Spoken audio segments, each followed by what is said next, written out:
Welcome to Hudson Raider football on the River Channel. I'm Chris Larson. Alongside me, as always, Joel Eby, and it's playoff football time, level one of the WIAA football playoffs. And tonight it is an opponent that we've seen before.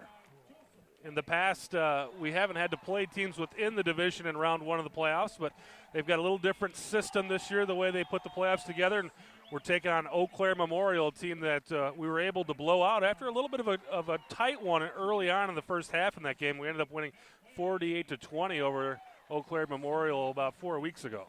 Yeah, this is the team that put up the most points of the season on Hudson.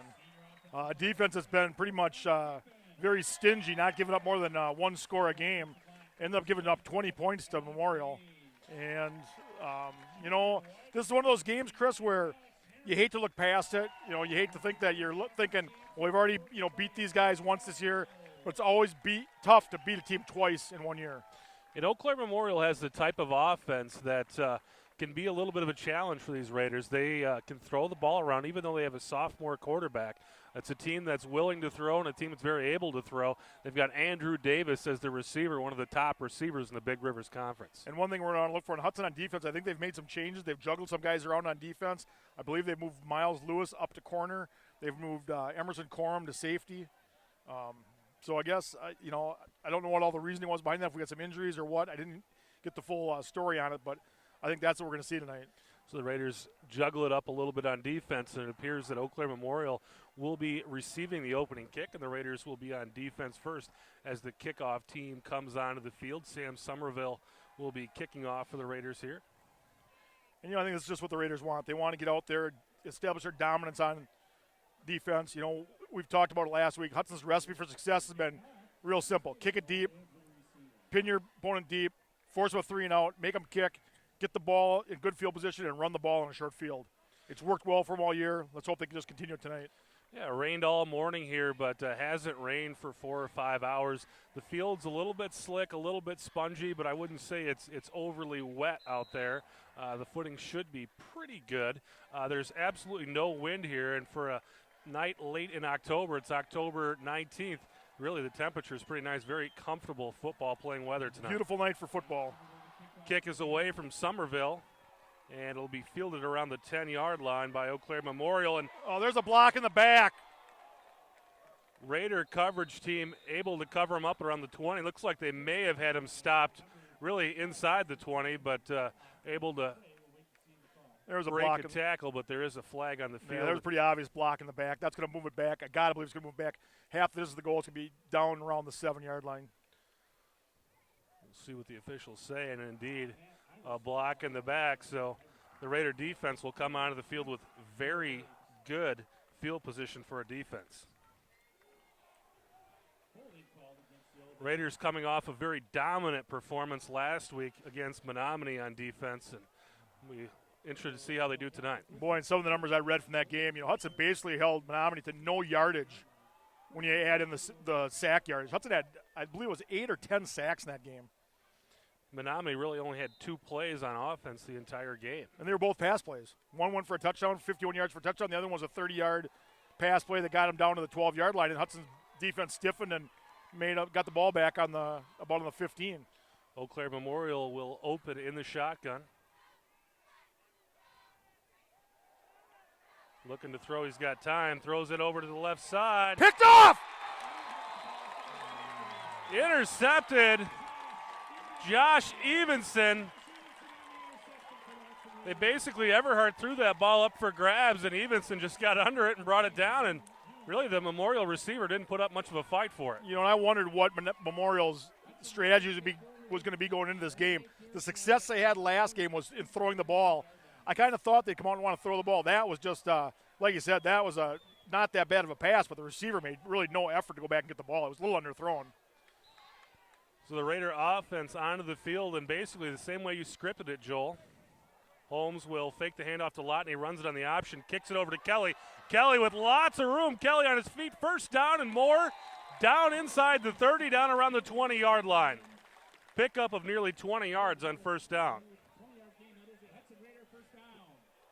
And one player that you're going to notice out there, folks, is you're going to see Blake Amborn, number 25, is back out in uniform. Missed the last couple weeks due to an injury. It's good to see him back out there.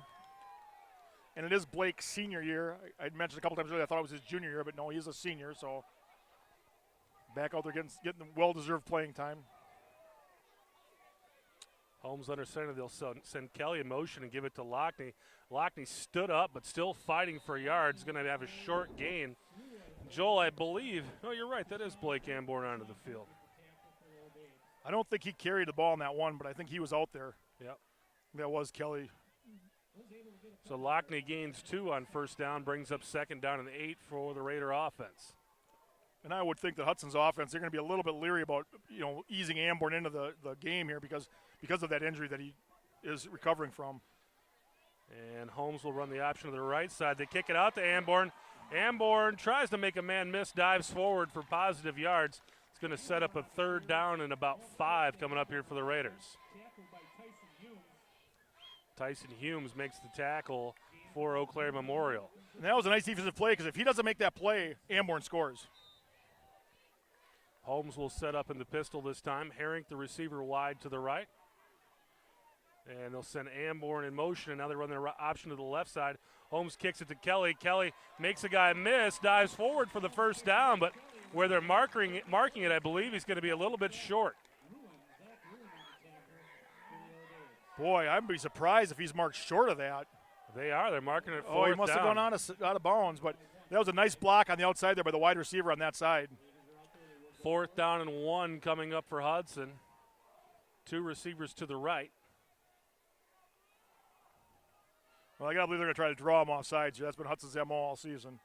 Oh. And they will run it with Lockney around the left side. Looks like Lockney's got it easily. It'll be a first down for the Raiders. They will move the chains, and it'll set up a first down and goal for the Raiders at around the 8 or 9 yard line.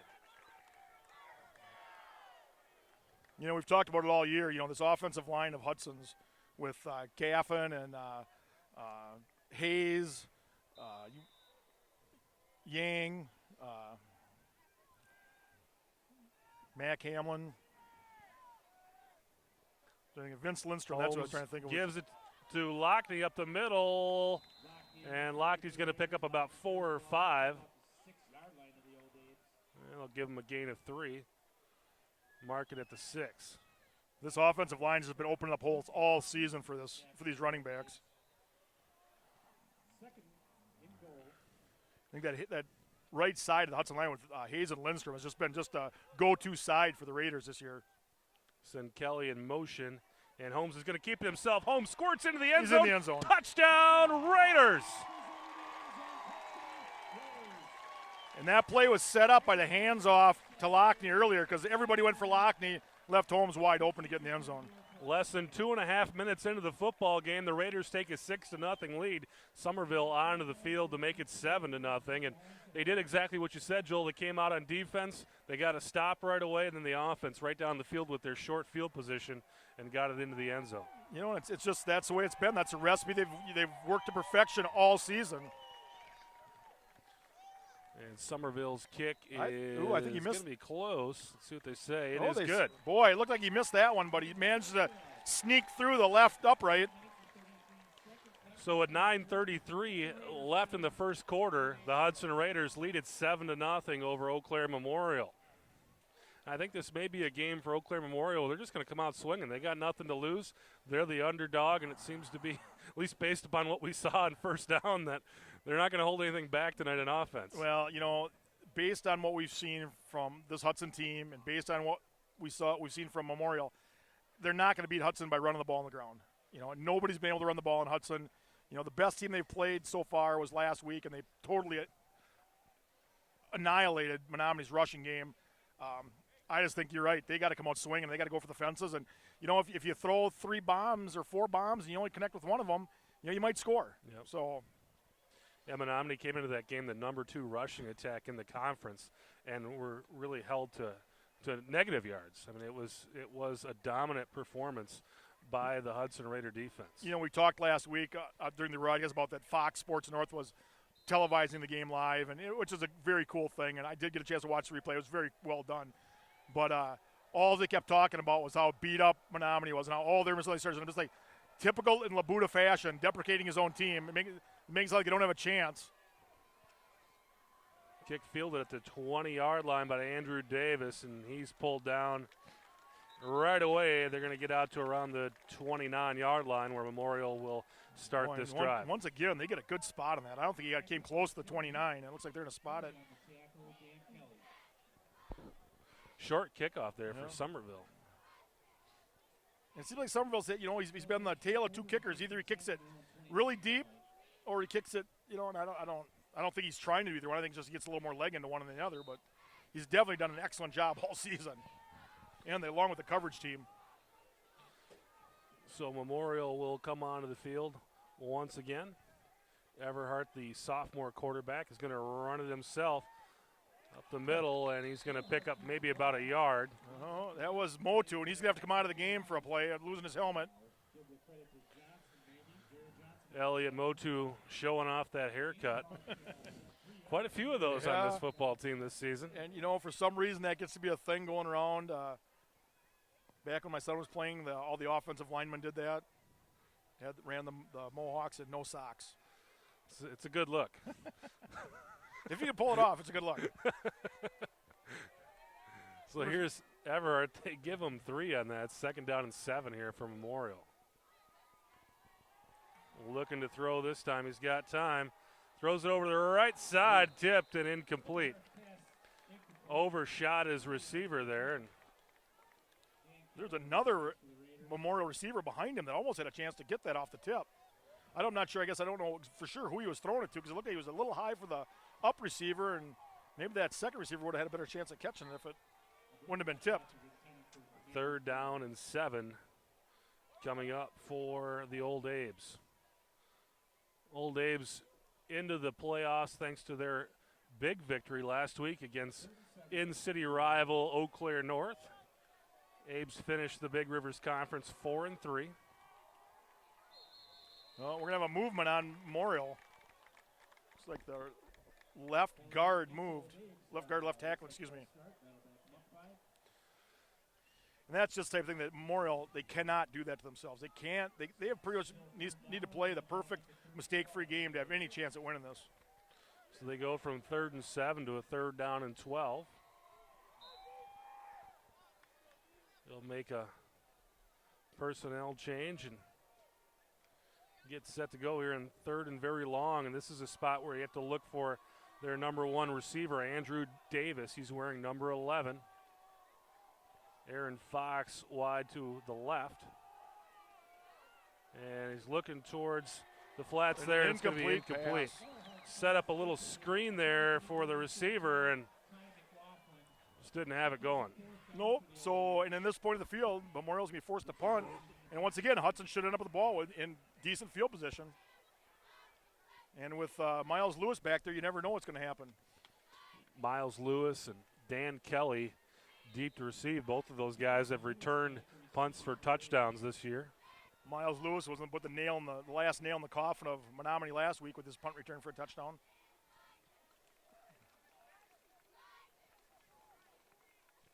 Oh, and a terrible kick. Very high kick. Get away it's going to be short. Oh, and it takes a Hudson bounce. And that's going to be downed at the 47-yard line. So once again, the Raider offense will come onto the field on the Memorial side of the football field. And I'm not sure if the folks at home have noticed, but you see on the field 2012 Big Rivers Conference champs. And for the first time ever, the Hudson Raiders outright champions of the Big Rivers Conference, 8-0 during the regular season. Mike Holmes will keep it himself. And he's gone. He's got a seam. He's gone.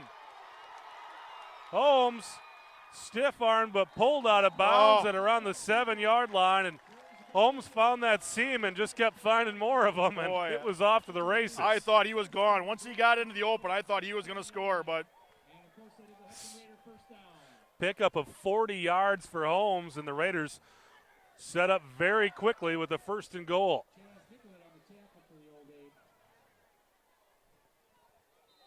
Raiders have had a lot of success with the option tonight. And I think Mike Holmes is really coming to his own running that option.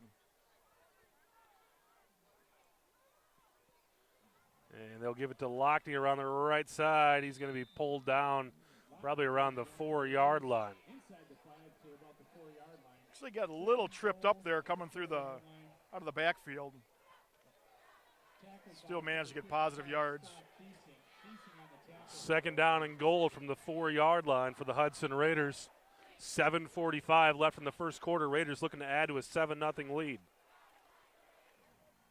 They'll send Kelly in motion. Run the option to the left side. Kicks it to Kelly. And Kelly's going to be wrapped up and pulled down for maybe a short gain. That'll be 3rd down and goal coming up for the Raiders. That was a nice job by the cornerback on that side. The receiver had his hands on him. Looked like he had a good block. Looked like Kelly was going to walk into the end zone, but he threw the block off and managed to corral Kelly and bring him down for, like you said, little or no gain. Yeah, it did look like Kelly was going to spring in there and closed up the hole in a hurry. Holmes set up in the pistol this time. Lockney behind him. Hudson calls a timeout. And the Hudson Raiders call timeout on 3rd down and goal.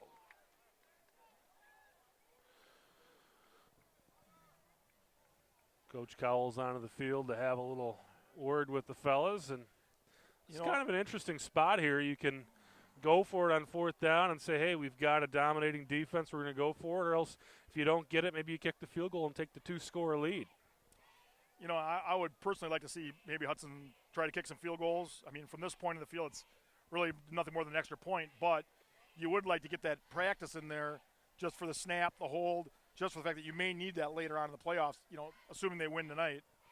And kicking it from a hash mark instead of the center of the field. Exactly.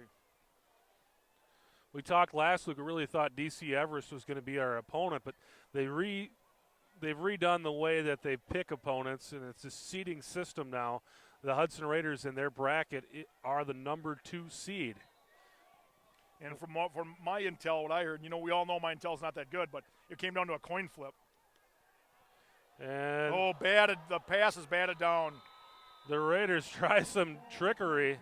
They go with Amborn, and Amborn tries to throw it, and that thing was just not going to work from the outside. Well, he waited too long. He had a guy wide open to the back of the end zone. So it looks like the Raiders will send the field goal team onto the field. Maybe that's one of those things where you just kind of do that to give the next round opponents something to think about. I think, yeah, you know, this is all about, because you know the next team you're going to play is going to see this game film. And so you want to give them as much to think about as you can, as much to prepare for. Somerville with the kick. That looks good. Up.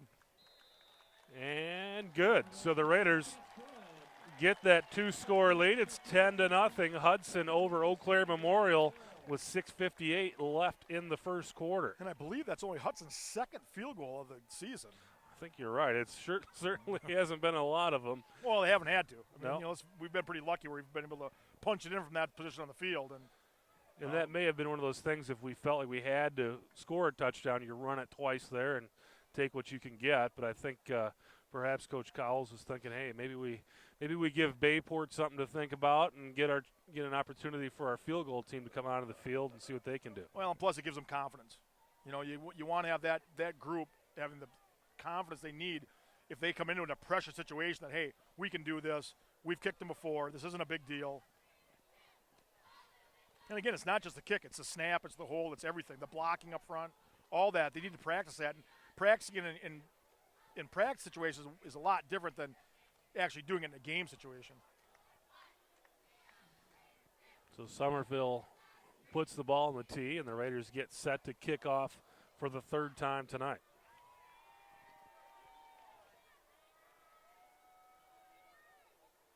Yeah, the Raiders end up with a 2 seed. Oshkosh North is the 1 seed in the bracket.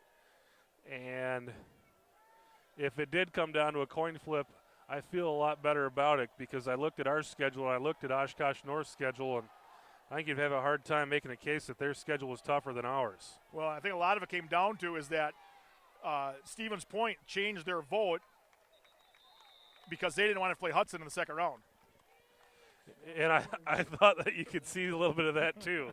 That was something when I found out how they chose those seedings where it's a coach's vote. I'm like, wow, I could see a little bit of some manipulation done there. Yep. So, well, They may not get us, but they're going to get a pretty good Oshkosh North football team to play as well. Oshkosh or Appleton North? Appleton North.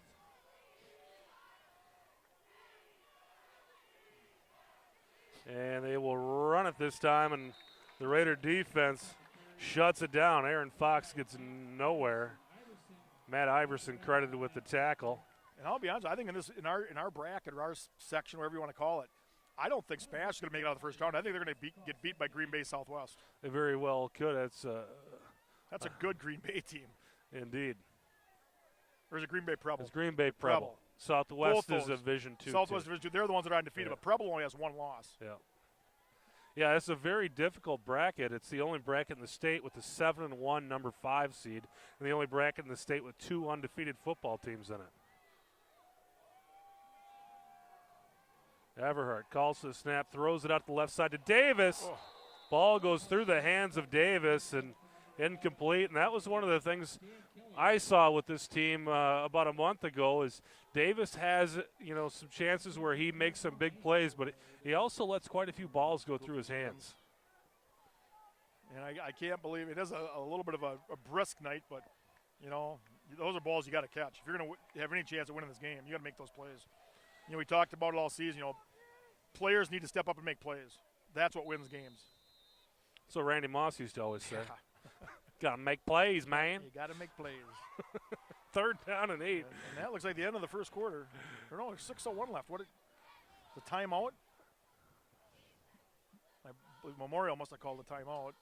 Yeah, it looks like Memorial called the timeout. So each team with 2 timeouts left for the rest of the half. This is probably the earliest that we've seen Coach Cowles use a timeout this season. He doesn't take a lot of them. No, he doesn't. We talked about that last week, how they're pretty perishable, and there's no sense in keeping them in your pocket. But with the amount of plays this team runs and the hurry-up nature of the offense, I think a lot of it he doesn't want to slow them down. He wants to keep that rhythm and keep that flow going. Mm-hmm. And let's be honest, many of these games have been not a whole lot of pressure situations in several of these Hudson games this year. That was the one thing I worried about coming in this game is that on paper it doesn't look like it looks like a mismatch, but if you start looking past the team that's on the field in front of you, that's when you start having problems. And I heard one of the players said, "We're just going to play the game tonight. It's all we can do." 3rd down and 8 coming up for Memorial. Everhart sends Davis in motion. Davis in the slot. Everhart looks over to the left side, and that was not sure who he was throwing to there. I don't know who he was throwing that to, but there was nobody there. There was a couple blue jerseys, a lot closer than white jerseys, that one. So the Memorial punt team will come back onto the field for the 2nd time tonight. And last time they were out there, it was a pretty short, high kick. And if I was going to say, if this punt's anything like the last one, Hudson get the ball in very good field position. Miles Lewis and Dan Kelly deep to receive for Hudson. They're standing at around the 41-yard line of Hudson. Well, we got a flag. It was thrown by the line judge on the near side, so guessing somebody wasn't lined up where they should have been. Number 13. False start on 13. Well, so that will back Memorial up 5 more yards, and now Kelly and Lewis standing at around the 47-yard line. I think Memorial's going to have to take a timeout to reload their gun from all their times they've shot themselves in the foot so far. The good snap. Kick is away. Little better kick. Kelly calls for a fair catch at the 47-yard line. So the Raiders not quite as good a field position as they've had, but still very nice field position here at the 47. That spot is ridiculous. They're going to spot it at the we talk about it. It's only a yard, but yards add up. So Mike Holmes and company back on the field for the 3rd time tonight. They've scored both times they've been on the field, a touchdown their first drive and a field goal the last time they were out there. So they tried to pull him off sides. Almost got a linebacker to come. Holmes doing his best Peyton Manning impression. They'll run Amborn in motion, run the option around the left side, and Amborn gets it and is pulled down. Gain or loss of around 6 yards. That was not a good pitch. You know, and Mike Holmes plays this option so efficiently, but he does have a tendency once or twice a game to make those ill-advised pitches because I think he has so much confidence in himself he could make that pitch, and that could have been disastrous. So this time they'll hand it off to Kelly on the left side. Kelly, being patient, picks up about 4. We've got a 3rd down and long coming up for the Hudson Raiders. 3rd and 12 upcoming for Hudson. Well, this you'd think would be a passing down for most teams, but the Raiders have shown that they're more than willing to run it on 3rd and long. And I would guess from what we've seen out of the Raider defense, I would think that Coach Cowles is probably going to be punting if we can't get something here. And they'll run the option on the left side. Holmes fakes it, keeps it. Amborn. Oh, he's just going to be short. Tripped up at around the 46-yard line. Let's see what Coach Cowles does. This is going to be a decision, probably about 4th and 3 coming up, and they'll send the punt team out. This is one of those deals, or do they? They do. Yeah, I just think this is one of those deals where we've done such a good job of holding field position tonight that I think that you send this out there. And you know, from here, I don't think, we've talked about, when you get to a certain point, you want to punt it because if you kick it in the end zone, you're only going to net so many yards. Well, I think he can kick it as hard as he wants here, and he's not going to get into the end zone. Line drive kick, fielded around the 16-yard line. It's bobbled. Football up for grabs down there. No one has made a signal yet. Memorial says they have it. It looked like the Memorial return man got back onto it, but there were a couple of Hudson defenders right there. Memorial has it. And the Raiders have done a nice job holding field position. You don't want to give away field position there by going for a 4th down and not getting it. That was almost a colossal mistake on Memorial's part. Hudson could have very easily ended up with the ball inside the 15-yard line. So the Abes back onto the field here on offense. We'll send 2 receivers over to the right side of Everhart. Everhart under center this time, and they will hand it off, and they're going to get about 3 yards there on 1st down. Goes to Aaron Fox with the carry. And I think that's the longest running we've seen against this Raider defense in a couple of weeks. They'll give him 4. Sets up 2nd down and 6.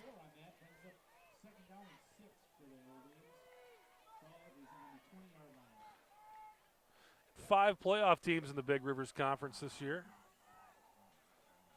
Get to those in just a second here. I was really glad to see Rice Lake get in.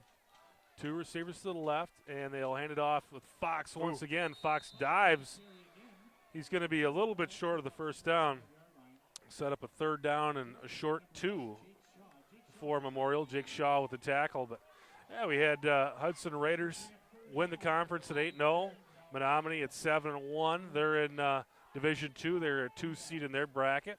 We've got Memorial in the playoffs, and we've got Rice Lake getting into the playoffs at 4-3, and Superior, one of the last teams to get in the playoffs. They had a losing record, but they needed a couple teams in Division I. So Superior at 3-4 gets in. Fumble. Everhart able to scoop it up, and they throw Picked it. Off. Intercepted by Miles He's Lewis. got some room. Lewis gets around the corner. Lewis tripped up inside the 10-yard line. Oh, we're going to have a penalty flag. Boy, I don't know what it's going to be. Oh. It's down around the 10-yard line, so even if it is a hold or something, the Raiders will still have pretty good field position. It's going to be a block in the back against Hudson. I did not pick it up myself, but Raiders should still have the ball around the 25, 26-yard line.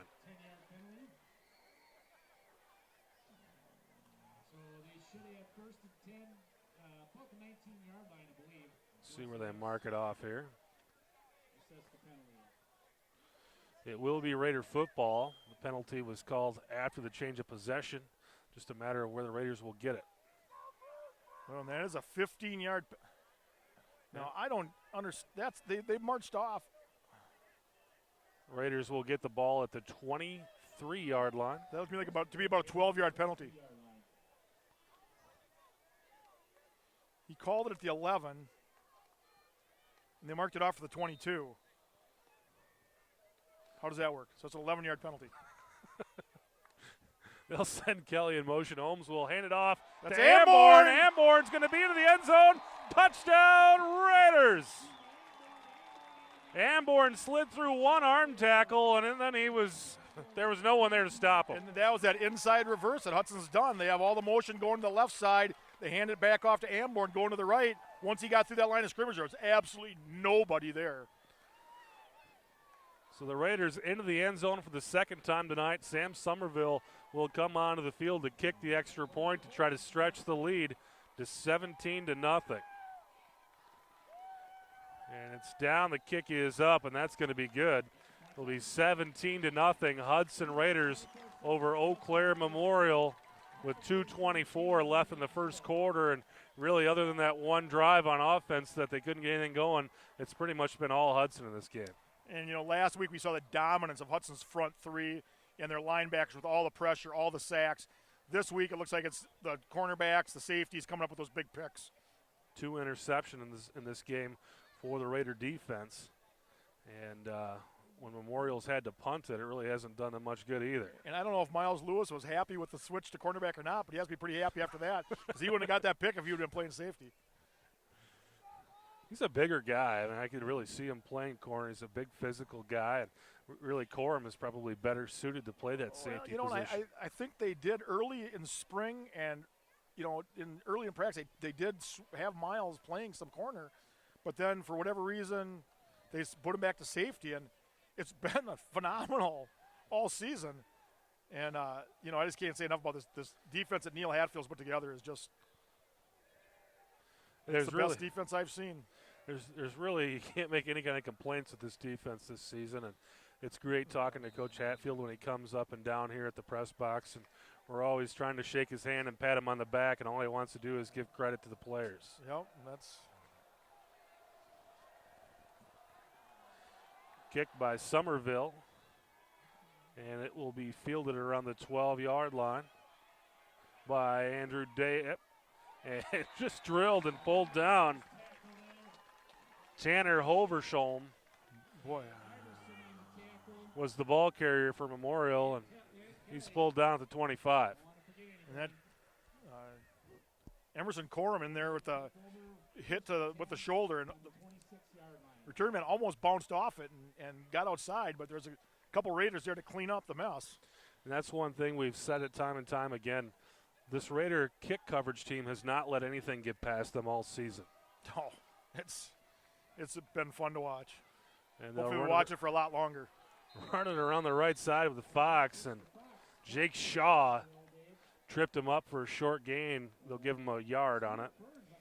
And ironically, too, these are the two biggest teams in the Big Rivers Conference. And I was looking at Hudson ranks 17th in enrollment in Division I this year. So it's not like they're a behemoth in the division. They are one of the, medium-sized D1 schools.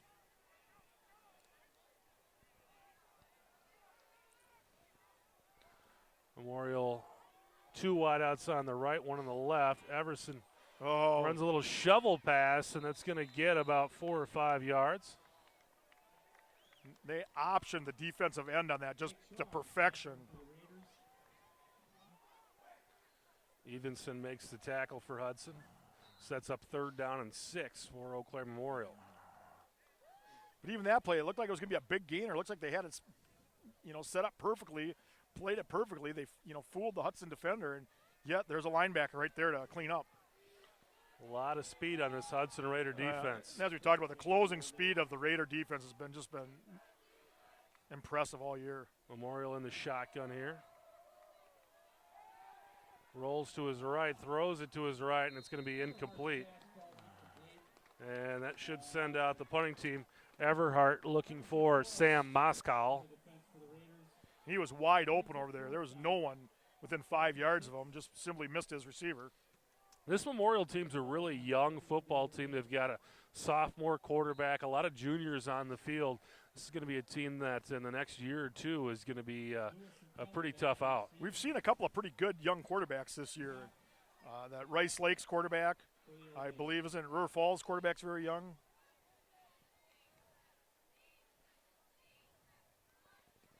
And this is a much better Ooh, kick. that's a beauty. Fair catch called for by Lewis at the 30-yard line. So kind of a tough outing the first few punts for the punter, but that was a nice kick there. That was double of his. That was probably that was as long as his previous two combined.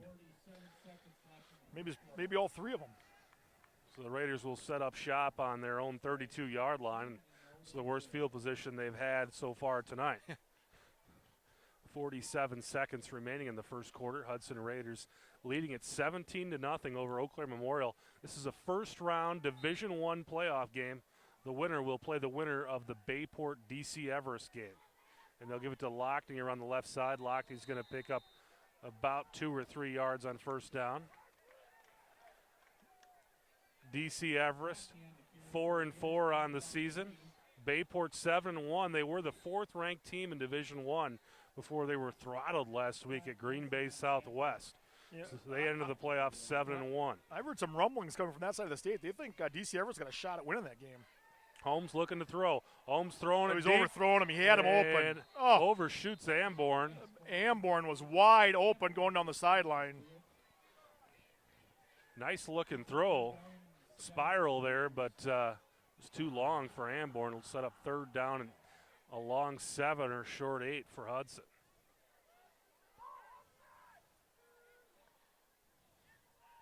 And I don't know if that's just one of those plays where you just got to at least show that we're willing to throw the ball downfield. Or Holmes will set up under center here. Lockney behind him. They'll send Kelly in motion, or Amborn, and they'll kick it to Amborn. And yeah, the option around this right side. and that's another one of them pitches. You scratch your head, why did he pitch that? Kind of been hit or miss tonight. That was, I mean, the defender was within 2 yards of him when he pitched the ball. Again, that's lucky that wasn't a worse result. So the first quarter ends with the Raiders in a 4th down, and they will be punting as the second quarter about to begin. But so far, Joel, how do you feel? I felt pretty good coming in this game, and nothing's changed. I didn't think that this team could stick with Hudson, and Hudson's got everything going for him. I mean, you know, we talked about, you know, previous seasons and how, you know, each team has taken, like, you know, one little bit of a, you know, more step forward and a bigger step forward. This is a team that really, I think, has the potential to really open some eyes statewide. I really believe that they can go on and they can beat Bayport, and they're going to give Appleton North everything they want in that regional final. And that could be a very interesting game. I'm not sure if I could recall a time where the Hudson Raiders made it to the level 3 of the playoffs game of the playoffs. So that would be some history if they can get past a Bayport team that has put up 60 points during the season, averaged 40 points a game. We're held to just 15 last week. But next week's game, if we end up playing Bayport, if we're able to finish this one off tonight, it's going to be a pretty good contest. Snap to Holmes, and the kick is away. And it's going to be a short right kick. On the sidelines. It'll bounce out of bounds. They're going to mark it around the 35-yard line. So Raiders will get about 30 yards of field position out of that one. And this is by far the best field position that Memorial's had tonight. Best starting field position for the Abes. I don't believe the Abes have been able to get a first down yet tonight. No, I don't think they've gotten 10 yards total on offense so far tonight. 2 receivers to the right for Everhart. Everhart in the shotgun. And he'll sprint over to his right side. Kicks it out to Fox on the option. Jake Shaw. Actually, Dan Kelly covering it up. And there's... Boy, that official on the far side had it spotted right on the 35-yard line. I'm thinking there's no way he got to that 35, but the official on this side did mark it back to just inside the 33. Dan Kelly with the TFL. Loss of 1 yard for Memorial brings up second down and 11 with the clock ticking at 11:20 remaining in the second quarter.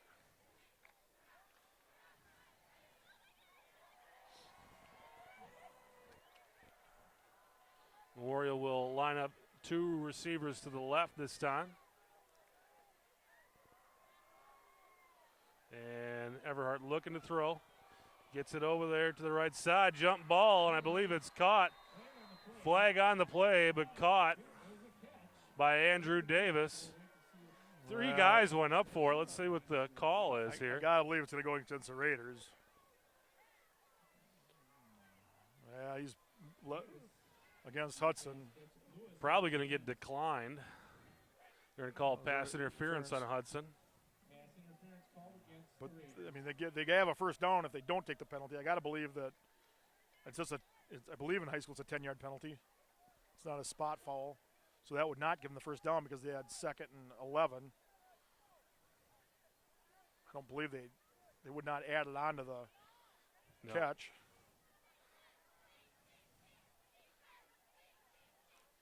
Well, now.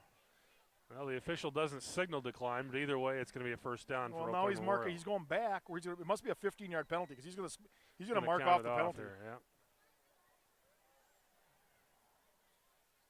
yeah, it's a 15-yarder. Well, wait a minute. They just gave him 16 yards. Yeah, they've been pretty loose with their counting tonight. That's for sure. How can you do that? We've seen a lot of officials step off penalties. These guys have not been stepping off anything. That's a 17-yard penalty. So first down and 10. Come on. Coming up for Eau Claire Memorial. Everhart looking to his right, throwing to his right, and incomplete. Corum fell down on that. He looked like he had a beat on that ball and was going to look like he was going to make a play on it, but. Looking for Mitch Knopp. And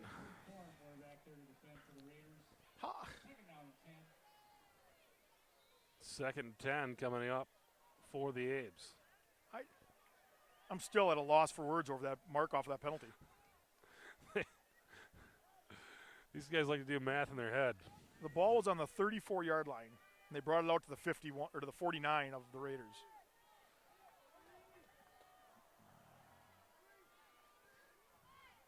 This time they'll run it. Fox able to bounce off a guy, then stiff arm, and the Raiders finally able to pull him down. Miles Lewis over there with Matt Iverson. It looked like after initial contact he bounced it to the outside. It looks like he had a little bit of running room, but Raiders closed nicely and actually made him lose some yardage after. It looked like it was going to be big trouble there, and Iverson and Lewis kind of came from nowhere to bring him down. Third down and 9 coming up for Eau Claire Memorial. 2 receivers to the right, 1 to the left. Drew Davis on the right side here. We'll send Davis in motion. And we've got whistles. Another timeout from Eau Claire Memorial. 3rd and 9, their best field position of the night. They want to talk it over.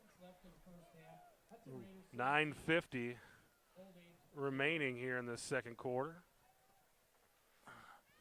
Well, this is the best drive the Old A's have had so far.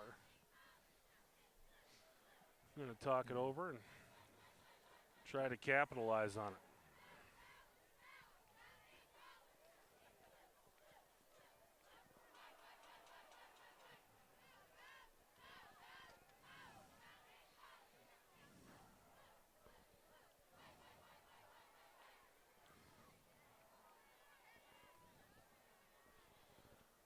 It would be nice if Hudson get another score at least here in this quarter and get this thing closer to a running clock. 9:50 remaining in the second quarter, so plenty of time. And so all comes down to a stop here. And I got to believe that Memorial's got to feel they're in 4-down territory. 3rd and 9. Any kind of a play on here. For Eau Claire Memorial. Andrew Davis in motion. Ben Everhart in the shotgun. Everhart looks to his left under pressure, gets the ball out of there. It's going to be caught by Davis, and he should have the first down. Have the first down. Boy, he got a good spot on that. He was coming. This will be a first down for Memorial. Memorial getting something going here. That pass was actually, looks like it was underthrown, but the receiver was able to come back to it and make the completion. Yeah, Everhart was under some duress there. Really was hit as he threw the ball. And, this Memorial team really went kind of punch for punch with Hudson in the second quarter of their early meeting.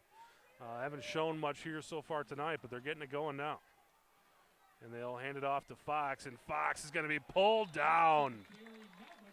Looked like that was, I think it was Magadin's. No, that looked like that was Jared Johnson. Jared Johnson. Boy, he's going to be a good one.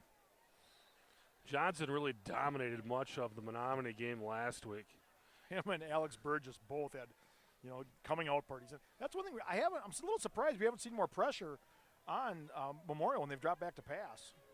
The Menominee quarterback last week was running for his life.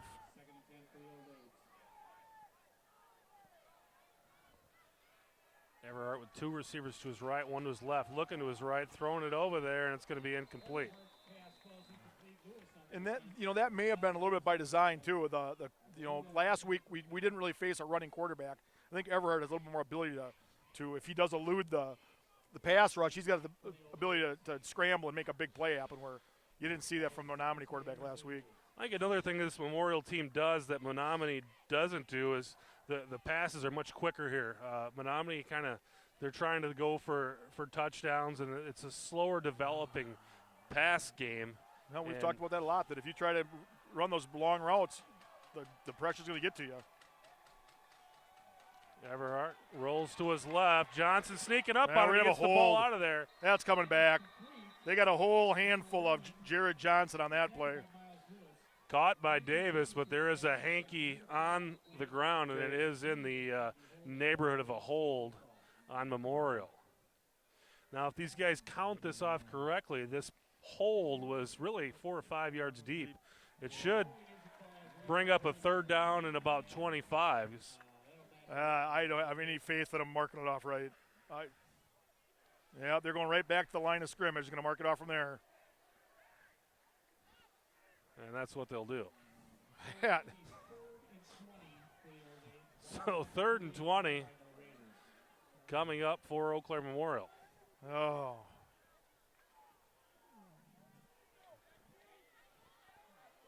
We'll see what they can do on 3rd and 20. Two receivers to the right. And they're going to hand it off, and they'll throw it. And caught by Drew Davis. Oh, they had him turned around. It looked like Kelly had perfect position there to make a play on the ball. Tackled by Corum, and that was Tanner Hoversholm, who I believe we saw him earlier. I called it as Everhart, but I believe he ran one out of kind of a wildcat formation earlier tonight. And he's wearing number 15, and I believe he thinks he's Tim Tebow. Boy, I kind of didn't get to see the exact catch, but boy, it sure looked like Kelly was right there to make a play on that. Davis is a tall, big receiver.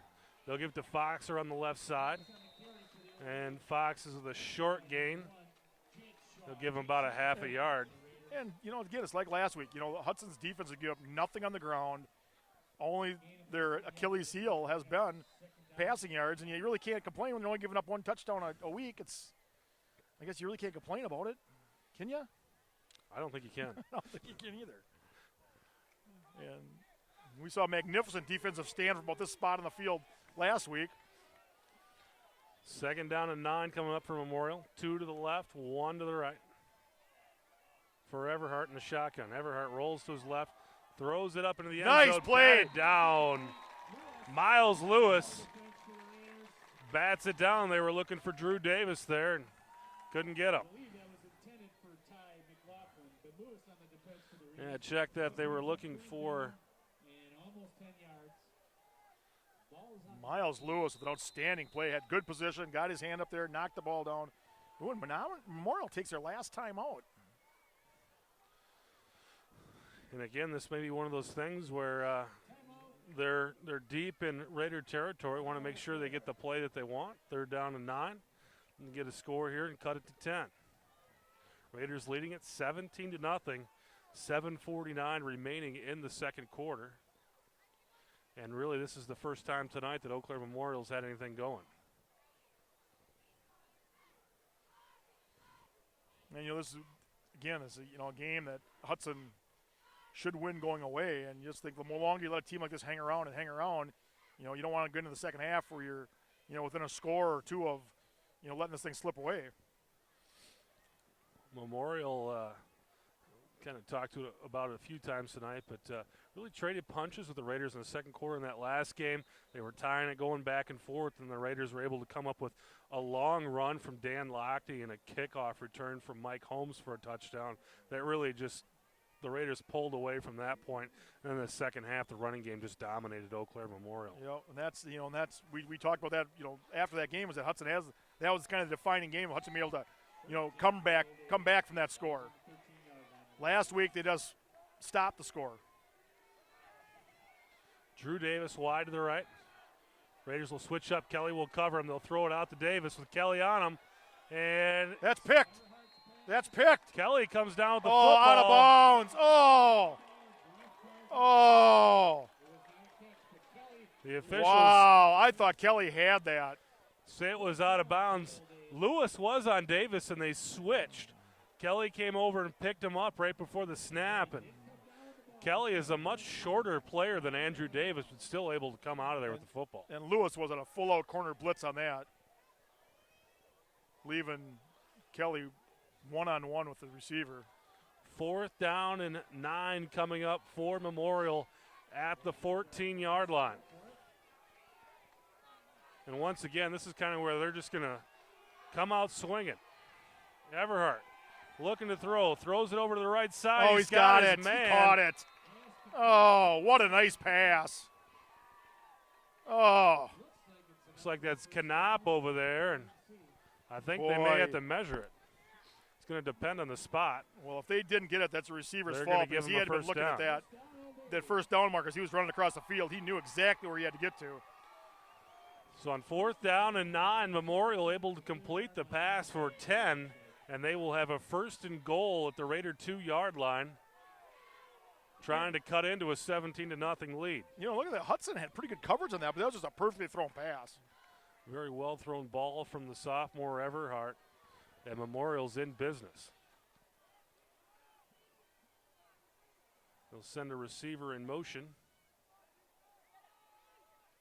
Try to draw Hudson out. No. They're going to give it to the left side, and nothing going there.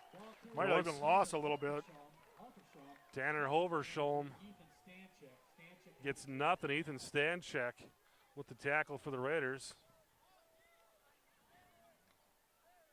And Memorial will make kind of some wholesale personnel changes here. Well, which tells me they'll probably spread it out here. I'm surprised they didn't spread it out before and then run it out of that. They've shown no success to be able to run it from that bunch formation. So again, I can see a quarterback draw here. Everhart looks to throw, throws it over to the right side. Big hit delivered by Kelly, but the play is whistled dead. See what we end up with here. Looks like it's going to be a motion on Memorial. Well, that makes things a little more difficult for the Old Abes. Backs them up 5 yards, but this is a team that likes to throw it. They could use the spacing. Yeah, we talked about that last week, that, when you're in short yards like that, it really confines the amount of area you have to defend as a defender. Now they've got an extra 5 yards. I would not be surprised to see, Memorial put it up in the air a couple times here. Yeah, I don't think Memorial wanted to run it anyway. This probably helps them, if anything. There's more yardage to protect as a defense here when you're defending against a passing offense. Second down and goal from the 8-yard line for Eau Claire Memorial. Let's see Hudson pick one here and take it back 90 yards or 95 yards for a touchdown. Everhart looking to his right. Throwing it across the middle. It's caught. Pulled down immediately at the 4-yard line by Jake Shaw. Everhart took a lick on that, too. Well, so it's back to about the original line of scrimmage. Well, and 3rd and goal at around the 3.5-yard line for Memorial. And clock ticking at 6:10 remaining in the second quarter. And 2 downs. Lots of time, like you said. There's no They don't have to hurry, but they are out of timeout, so.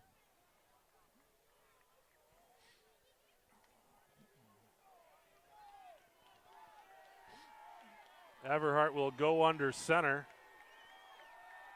5 seconds left in the play clock. Ooh, and they're going to hand it off to Fox, and he's not going to get there. Maybe got a yard. Emerson Corum and company in there with Jake Shaw as well on the tackle. It's going to bring up a 4th down and goal for the Old Abes. Well, and if you're Eau Claire, I got to believe you're thinking you got to throw this. They've had a hard time running it, especially now that they've made their way this close to the end zone. I would think that the highest percentage play for them is throwing. See what they come up with. I'm surprised they don't do a spread everybody out and do a quarterback draw. They will spread them out. One receiver wide to the left. Davis is on the right side with Canott. Oh, he never got it off. And they'll throw it over to the right side. It's going to be incomplete.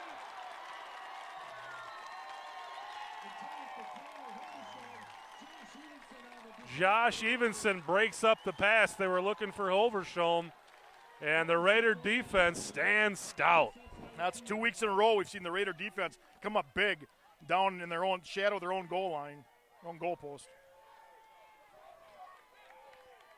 So the Memorial offense sent back to the sideline with no points. The Raider offense comes out of the field with 98 yards in front of them.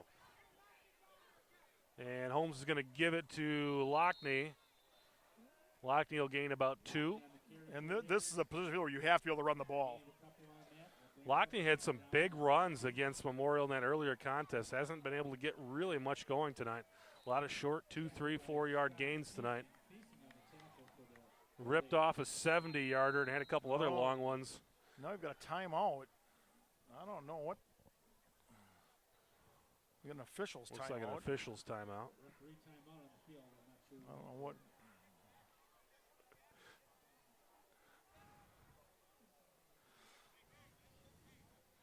Well, we wait to have them sorted out.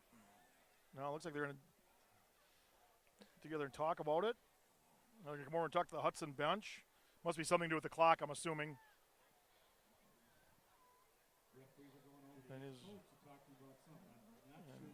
I'm going to tell something with the clock. Then they want Coach Cowles to radio up to the press box and make some kind of adjustment to the clock. Either way, the Raiders will have a 2nd and 8 coming up from their own 4-yard line. And really, a timeout like this does help your defense because it gives them a chance to kind of catch their breath. And, Hudson doesn't have really a chance to group up and talk about it or see Mike Holmes on there talking to his backs. And that was one of those things that in a lot of these games this season, the Raider offense has been on the field for much of the game, and it really wears down the defenders on the opposing teams. And that's why we've seen so many blowouts is when the offense is on the field and pushing guys around. That's really one of the longer drives we've seen anybody be able to come up with against the Hudson defense tonight, this season. Holmes trying to get him to jump. Trying to get a free 5. Eau Claire does not bite. Herink wide to the right, Christensen to the left. They'll go with Lockney, and Lockney's going to pick up about 3. Well, if nothing else, let's give them a little bit of room now where they can actually maybe try to do something a little wide or try to do something a little different than just try to pound it up the middle. 3rd down and 4 coming up for Hudson. Clock ticking at 4:02 left in the second quarter. Raiders lead it 17-0 over Eau Claire Memorial. Holmes will go under center once again. Herink wide to the right. Send a man in motion. That's there Kelly. They got him. There they got him to move. And if that's against Memorial, that will be a first down for Hudson. And they signal encroachment against the defense. So that's where you want to do that when it's 3rd and 4, because that's when you get the first down. It doesn't do you much good at 3rd and 6. Does you some good, but 3rd and 4 converts automatically. It amazes me every time I see that. and I see these teams jump because you know it's coming. And it looked like Menominee was coached up on it pretty good. They didn't really fall for it last week, but we've seen it happen to a lot of teams this season. Menominee only got caught one time, and I think that might have been River Falls. One of them it was like Hudson had the ball on the 1 yard line, and it was like one of those. Give it to Lockney, and Lockney squirts ahead. Should be a gain of around 7. Gets over the 20-yard line. Will bring up a second down and short for Hudson. You know, you have those first and goals on the 1, and you get an offside penalty.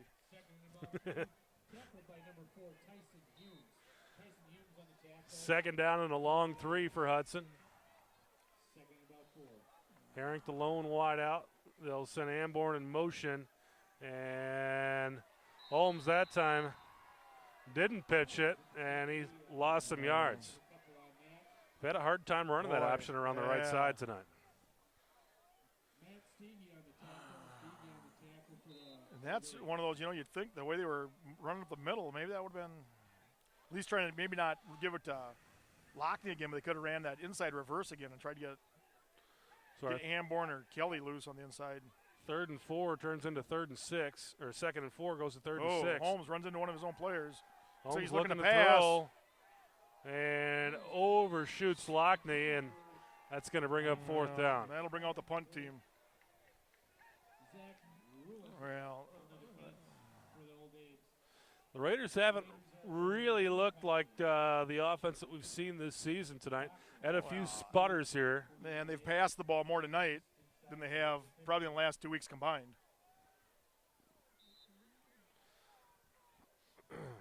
Still lead it 17-0.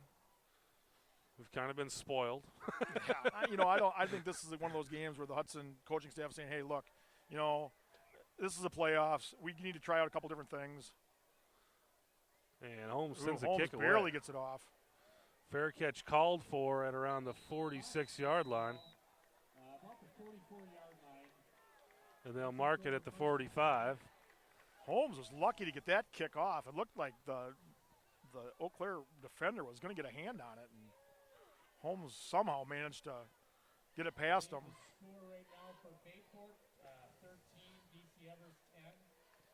Just got an update from the press box, and the score on the other side of the bracket, it's Bayport 13, DC Everest 10. And this Hudson Raider football team will play the winner of that game. Everhart will hand it off, and it's going to be a gain of around 2, maybe 3 for first down for Aaron Fox. They'll give him 2. Not much of a spot there for Memorial there. Keeps that clock ticking. It'll take us down under 2 minutes.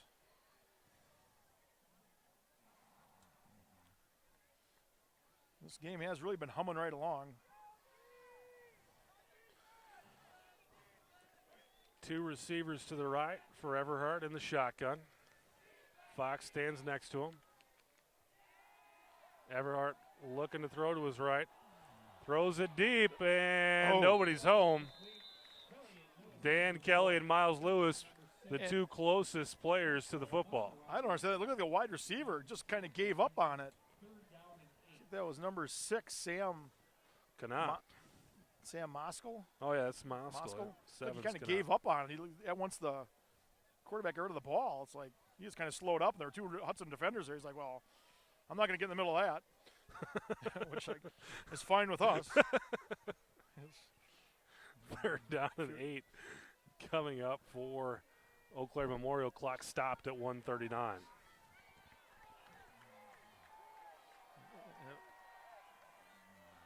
Everhart will run to his right, kicks it back to Fox. And now Hudson should call a timeout. Hudson should call a timeout. Wrapped up, Miles Lewis makes the tackle.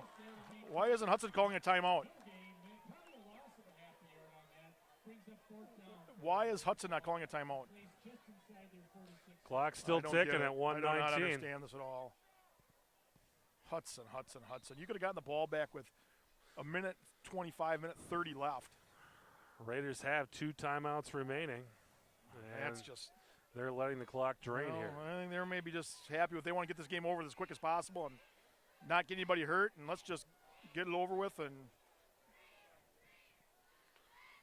good snap, and the kick is off. Line drive kick. It's going to send Lewis. Oh. And Lewis lets it go. Well, down at the 4-yard line. Well, this is probably one of those spots, if you're at the 4, you're not going to do anything real tricky. I think you see Hudson's going to take a knee. They get the ball to start the second half. I would believe they're just going to go out there, take a knee, end it. They should only have to snap the ball one time. Yeah, Memorial does not have any timeouts remaining.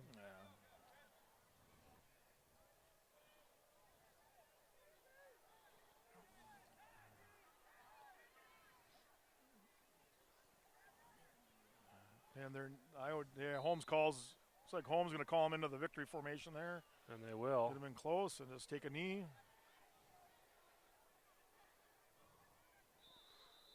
They're probably going to have to do it twice. Yeah, they're going to snap it one more time, it looks like. Clock winding down at 38 seconds. Raiders let the ball run down. I think they'll have to call one more play. It was like just over 45 seconds. Calls telling Holmes to make sure he knows where he's at in the field so he doesn't actually take a knee in the end zone.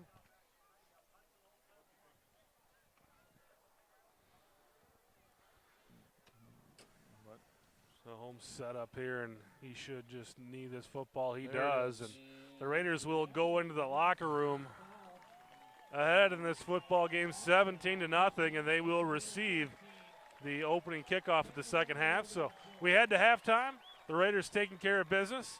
We'll see in just a moment for the second half. Third quarter about to get underway here at Newton Field. It's the WIAA Level 1 Division I playoff game. Eau Claire Memorial and the Hudson Raiders facing off here in this Level 1 game. The Raiders with a 17-0 lead. Looked impressive at times, looked sloppy at other times. What do you think, Joel? Well, it was really a tale of two quarters. The first quarter, Hudson came out and basically, blew it open, a couple quick scores, 2 touchdowns and the field goal in between them. Eau Claire had no answer for the Hudson offense. And then, Hudson got a little careless there with a couple of pitches and tried throwing the ball a little more in the second quarter. And, Eau Claire had that nice drive where they got down inside the Hudson 10-yard line, and the drive was stalled out or stopped by the Hudson defense. And really, 17 points in the first quarter, nothing in the second. Little inconsistency, like you said. Mike Holmes deep with Miles Lewis and Joe Kelly to receive this kickoff. And I know it's been at least 2 times, possibly 3 times, the Hudson Raiders have returned the second half kickoff for a touchdown. It'd be nice to get this one started off that way as well. It happened twice in back-to-back games.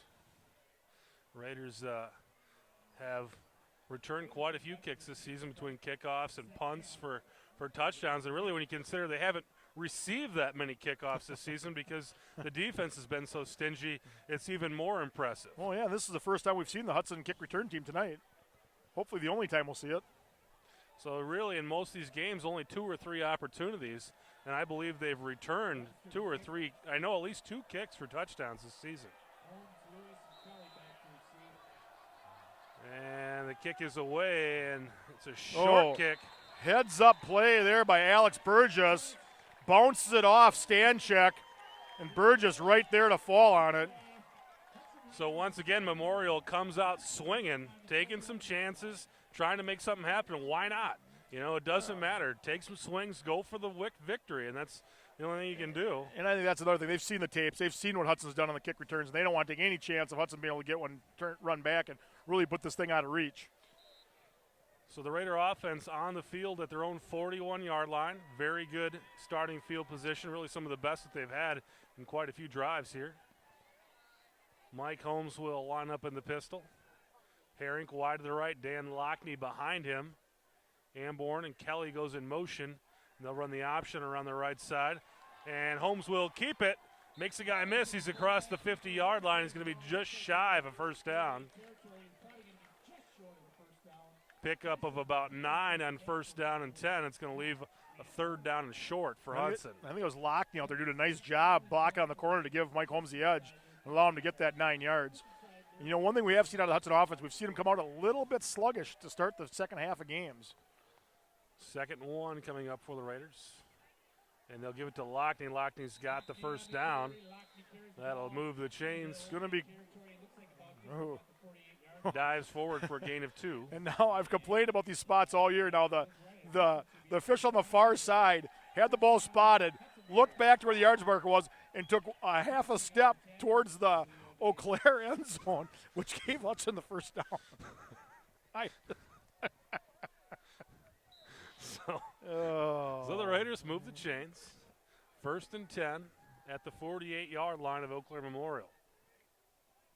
Once again, they'll set up with a tight end on the right side. They'll send Amborn in motion and believe Memorial jumped. Hard to tell. It didn't look to me like they really got into the neutral zone, but according to the official on this side of the field, well, it looks like they blew it on both sides, threw it on both sides of the field. So going to be encroachment against Memorial, and we go from a 1st and 10 to a 1st and 5.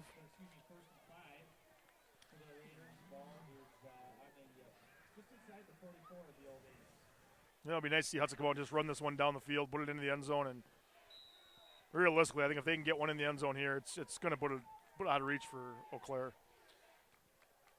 Matt Johnson, the tight end to the right, and they'll hand it off in an inside reverse to Kelly, and Kelly's going to pick up about 6. It's going to be very close to the first down. I think he's got it.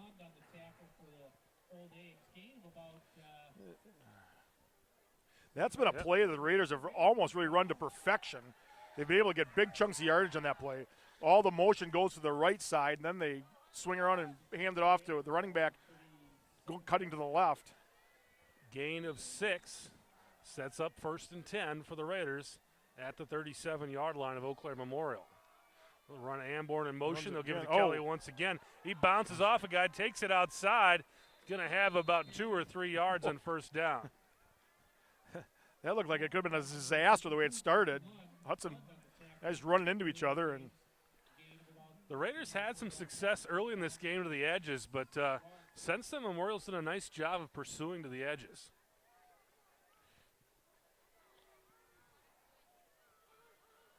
Second down and 6 coming up for Hudson. Herink wide to the right. Send Amborn along with Holmes to the right side. Holmes will cut it up himself, makes a couple guys miss, and he's got the first down and more, pickup of about 12, and that will move the chains once again for Hudson.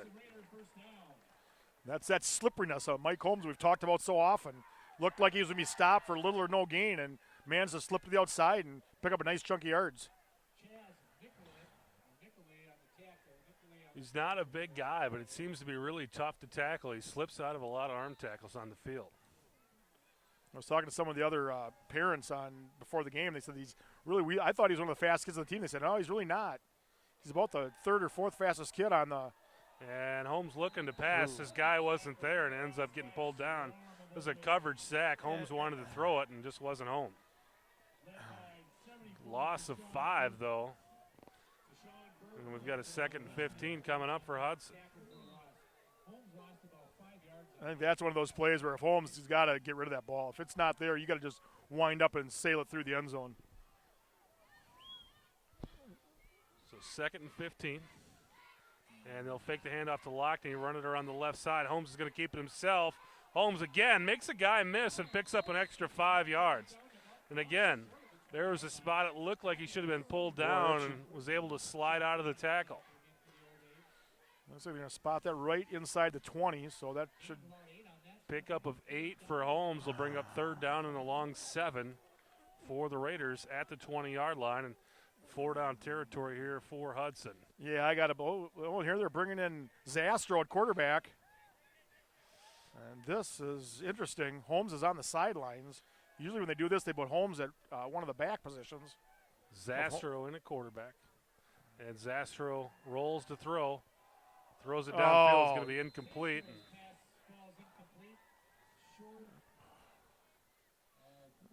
Looking for Herink, and Herink was pretty well covered there. They're going to keep Zastro in there because now you're sitting with a 4th and 7, and once again, you got a passing down. It'd be a 35-yard field goal, 36-yard field goal from there. I don't think Summerfield has the leg for that. Zastro looking to throw. He's got his guy out there. And I don't think he's going to have the first down. He's going to be short. Throws it for Herink. Herink was open, but he's short for the first down. And Eau Claire Memorial will take over on downs. at their own 15-yard line. Boy, you know, the Hudson offense came out, looked pretty crisp there, but again, they get out of their personality, they try to throw the ball, give up the sack, and drive stopped. You know, they did a good job to get back, so they almost picked it up, but still, that's And really at 3rd and 7 at that spot in the field, you'd think if you run it, you get 3 or 4 yards, you set up another 4th and short, something you can probably convert. But they decide to go with the passing game and turn it over to Memorial. And they will run it out of the Wildcat. There's Fox will take it himself and doesn't get much. nothing happening there. Gets about a yard. Direct snap to Fox. And again, that front three of Burgess, Benoit, and Johnson have just been unbelievable in stopping the run this year. And you rotate Motu in there. Pretty formidable front three. 2nd down and 9 for Memorial. 2 receivers wide to Everhart's right. Miles Lewis and Kelly with the coverage over there. And nearly intercepted. Went through the hands of Josh Evenson. And you know, one thing I played, Kelly did a nice job. Once that ball was tipped, Kelly took the receiver right out of the play. Was not going to give him any chance to try to catch a tip ball. 3rd and 9. That was an opportunity there for the Raiders to get that ball. Went through Evenson's hands, and had he picked it off, I think it was a pick 6. 8 minutes remaining in the 3rd quarter. Hudson Raiders leading the Eau Claire Memorial Old Abe's 17-0. Round 1 playoff game, both teams out of the Big Rivers Conference. Hudson Raiders went 7-0 in conference. Eau Claire Memorial 4-3.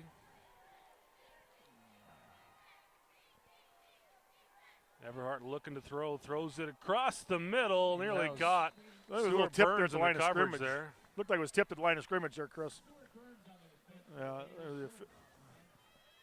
think the Eau Claire sideline was looking for some pass interference. The official indicated it was tipped. 4th and 9, and the punt team onto the field for Memorial. Hudson should get some pretty good field position out of this. Lewis and Dan Kelly standing at midfield. We haven't seen that big special teams play out of the Raiders yet. We've had a couple close calls. Although we did have the interceptions, but let's get a punt return here. Oh, that's going to be a short kick. Short kick. And it'll be down at the 42-yard line. You have kicks like that, it really doesn't give your returners any opportunity to make something happen, but we'll take the field position at the 42. I think as you saw with that, you know, the way they kicked it off to start the half, that they don't really want to take any chance with Hudson getting a return. I think they're intentionally trying to kick it very high. They'll sacrifice a few yards in distance to eliminate that threat of a return. And this is a game, you look at the score, it's 17-0. Hudson seems to be having their way, but if a Memorial can come up with a big turnover or something like that, they can get right back into this game. Yeah, you know. Oh, there's Lockney. Oh. Hand it off to Lockney, and Lockney's going to pick up about 3 or 4 yards, and he just hasn't been able to really spring one tonight. Just hasn't been able to get past that first level and get free into the second level and make that big run. Had some real big runs the first game against Memorial over at Carson Park the end of September, but and they'll give to Lockney once again to the left side and push some guys ahead that time. He's going to be just shy of the first down. Should bring up about a 3rd down and 2 after a gain of 5. You know, and this is the area of the game or the time of the game when that, you know, offensive line of Hudson really starts to take its toll on the defensive line. And you see those you know, 2-yard gains, 1 and 2, 3-yard gains that we're getting in the first half. Now they're 3, 4, 5-yard gains. And Holmes gets him to jump. Wow. I think a lot of that, though, that drive that Memorial put together in the end of the second quarter, it kept their defense on the sideline. It kept Memorial's defense on the sideline, didn't allow them to get winded. That's one thing the Raiders, they dominate time of possession in these football games, and by the time you do get to the second half, the defense is just wore out. So the Raiders convert a first down with the penalty there. And I think that's the 3rd time we've seen them, Raiders, get that encroachment call. So Holmes will come out in the pistol this time. First down and 10 at the 31-yard line of Eau Claire Memorial, looking to add to a 17-0 lead. And Holmes will take it around the right side, and he's going to keep it. Picks up about 3.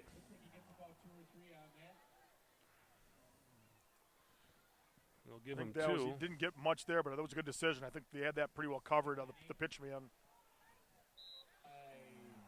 Second and 8 now coming up for the Raiders. 6:22 and ticking left in the third quarter. Holmes once again in the pistol. And Holmes will keep it. He makes it up the middle. He's going to go. Be gone. He's gone. And touchdown, Raiders. Mike Holmes took the keeper up the middle, made one guy miss with a little stutter move, and then it was off to the races. And he had a little jump cut there in the second level, right at the linebacking level, and once he got past that, there was no one between him and the corner of the end zone. And again, there's that elusiveness, that slipperiness. Haven't seen anybody run him down from behind this season. So the Raiders extend the lead to 23-0. Sam Somerville on the field to make it 24. Kick is up and good. And the Raiders out to a 24-0 lead. Takes them 6 minutes to put some points on the board here in the third quarter. And that was that long run that we've really been waiting for tonight. And as I said before, it seems like Memorial is focusing on those edges. They're not allowing the Raiders to get anything on the edges, and Raiders make it happen running right up the middle. Right up the middle. And I guess it doesn't matter where you're running as long as you get the yards. So with 6:06 left in the third quarter, this is pretty much it for Memorial. If they can't put any points on here, there's basically counting down the seconds left in their season. Yeah, it's. I think that was it wasn't the last nail in the coffin. It's getting pretty airtight in there. And once again, as we've said so many times this season, this Raider kick coverage team has been just lights out all season long, and we don't expect to see much from Eau Claire Memorial here.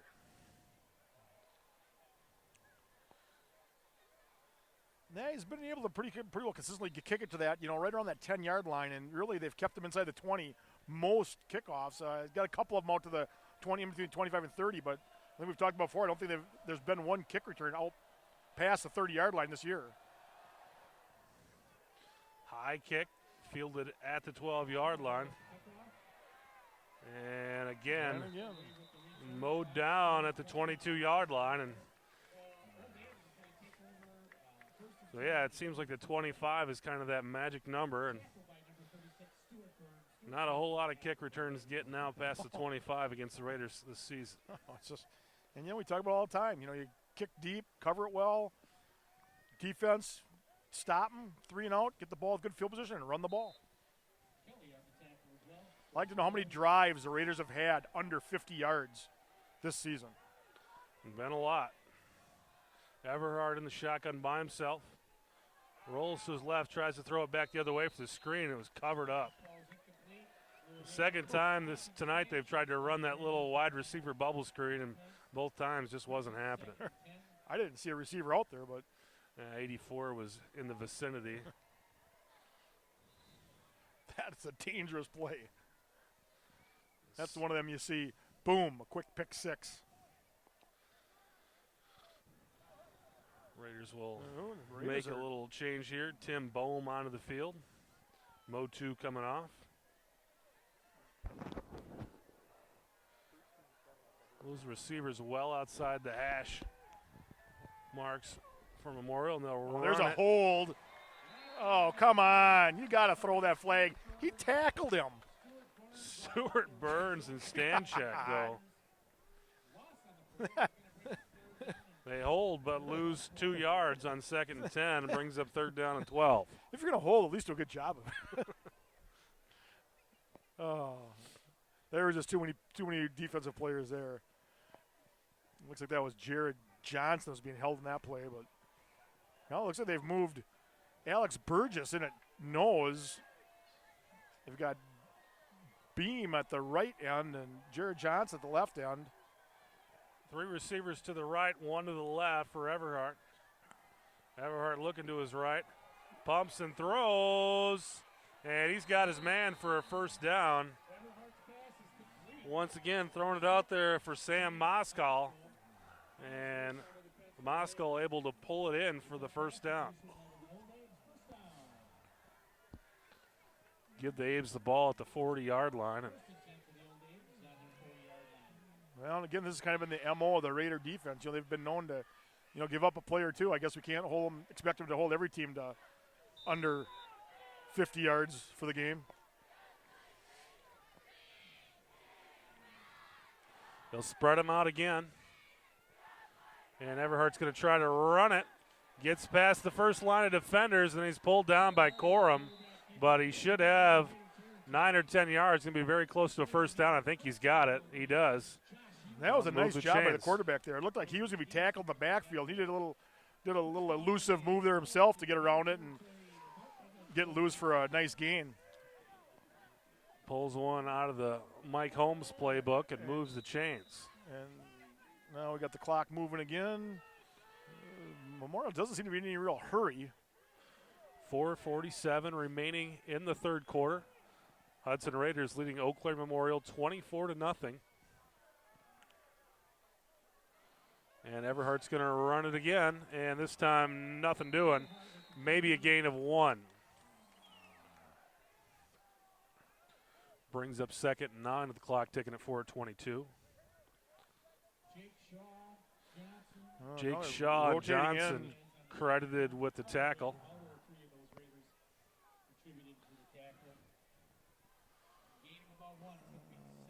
Raiders again rotating in some defenders along that offensive line there. Abe's will spread it out. Empty backfield for Everhart. Everhart looking to throw, throws it over the middle. He's got a guy, and it's going to be first down and more for Eau Claire Memorial. Down to the 20-yard line, Ty McLaughlin pulls it in, and the Abes are in business down to the 20-yard line of the Hudson Raiders. You know, I don't know if this is a case of the Raiders losing a little bit of focus, but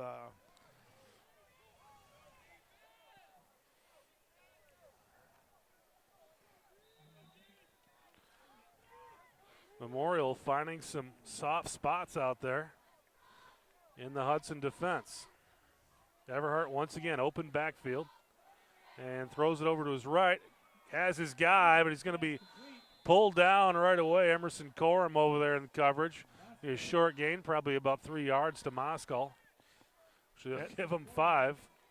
And, you know, Hudson had a couple of defenders pouring in there to give pressure, but he just did such a nice job of getting rid of the ball so quick. It was just like a quick drop, turn, and throw. Doesn't give your passer a chance to get there.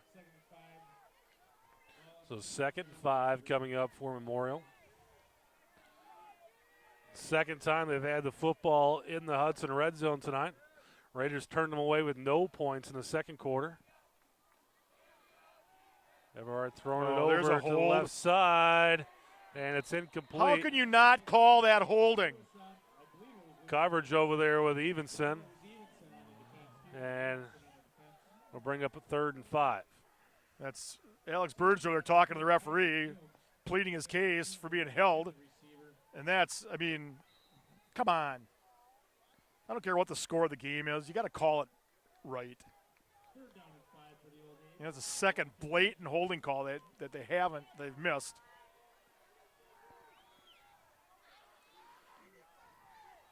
One wide to the left, 3 to the right, empty backfield. Everhart's going to run it. Everhart pulled down. Elliott Moju and Stanchek, but a flag comes on. Is that a makeup call? See what we got. Holding. And it'll be a hold on Memorial. Yeah. And that's probably a spot where you decline it, though. You got a 4th and 5 down. coming up. I You take the 3rd and 15 or the 4th and 5? I'm a believer of backing them up. See what they do here. They will back them up. Raiders are going to accept the penalty, so that'll be a 10-yard penalty. So we'll go 3rd and 15 from. And again, I don't understand the spot on that either. 27 and 28-yard So if it's behind the line of 28. scrimmage, they spot it from the previous line of scrimmage. If it's past the line of scrimmage, they mark it from the spot of the foul. I think you got it. Empty backfield once again for Everhart in 3rd and 16. Low snap, he pulls it in, throws it out there. He's got a guy, but knocked Oh, he loose. dropped it. Corum. Oh! Corum put the hit out there, and it forced that ball out of there. He looked like he had it for a completion inside the 5. Tyson Humes had it. Evenson put his hand in there, and Corum put a hit on him, and the ball came loose. Brings up 4th down and 16 now for Memorial.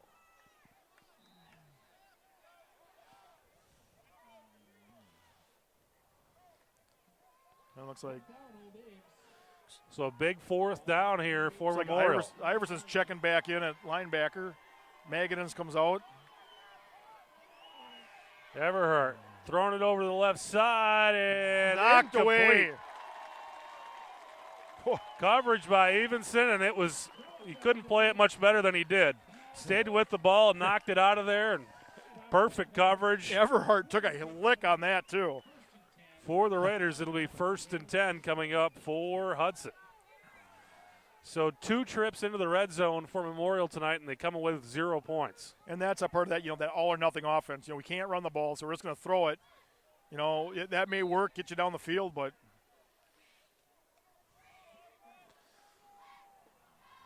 so Holmes will give it to Lockney. Lockney, and once again, as you said, Joel, those 2-yard runs starting to turn into 6- and 7-yard runs.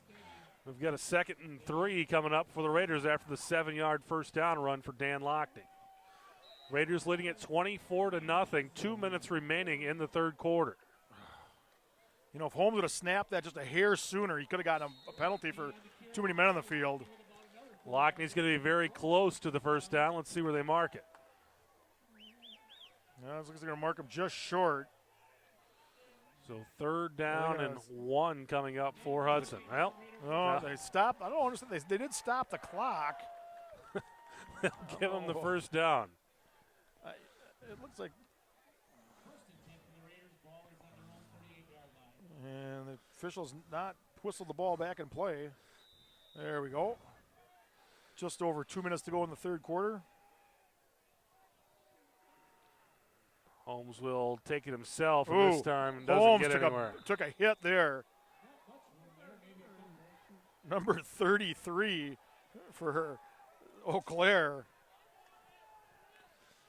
Pickup of about a yard for Holmes. Brett Schowingler put a licking on Holmes.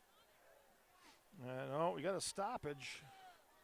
I don't understand what the officials are talking to some of the players. Looks like the captains on both sides. I think it's maybe getting a little chippy out there. So 2nd and 1 now, or 2nd and 9 for the Raiders after a gain of 1 from Mike Holmes. Holmes getting the play from Coach Adam Cowles on the sideline. That's what we need, one of them directional microphones where we can just focus down there and listen to what they're saying. I really would have loved to hear what that ref had to say to those guys. They'll run Kelly in motion, and they're going to fake it to Lockney, give it to Kelly. Kelly's got some space. Kelly out to the 47-yard line. Going to be very close to a first down. I think they're going to mark it a little bit short. Uh-oh. Yellow hanky on the field. And it's on the near side here. Oh. It's kind of where you normally see a hold. Let's see what we end up with here, and that's what it's going to be. So that's going to erase a run that gets close to a first down. It's going to bring up a 2nd and long for Hudson. Now they spot that for the previous spot. I'm totally confused by how these officials are spotting these penalties. That penalty flag was dropped 2 yards past the line of scrimmage, and they marked it from the original line of scrimmage. Well, 2nd and 19 for Hudson. And I believe Holmes got him to jump. Well, the Menominee or Memorial is pointing at Hudson. Oh, Yeah, it's on Hudson. that's going against Hudson. So Hudson going backwards here with this drive. So that takes it another 5 yards back, and second 23 now for Yeah, Hudson. And I got to believe, knowing Hudson's philosophy here, they're just going to try to run as much of the clock off as they can here. And if they break a big one, fine. If not, they'll be happy to punt it. And 1:06 left in the first quarter with the clock ticking here. Holmes taking his time. They run Amborn in motion. They'll take it around the right side. Kicks it to Amborn. Amborn is going to pick up about 6. But again, as Joel alluded to, that clock ticking out there. Yeah, that'll take it down. I got to believe it's going to take it down to the fourth quarter. 39 seconds remaining here in the third quarter. The Raiders look like they'll probably call one more play here.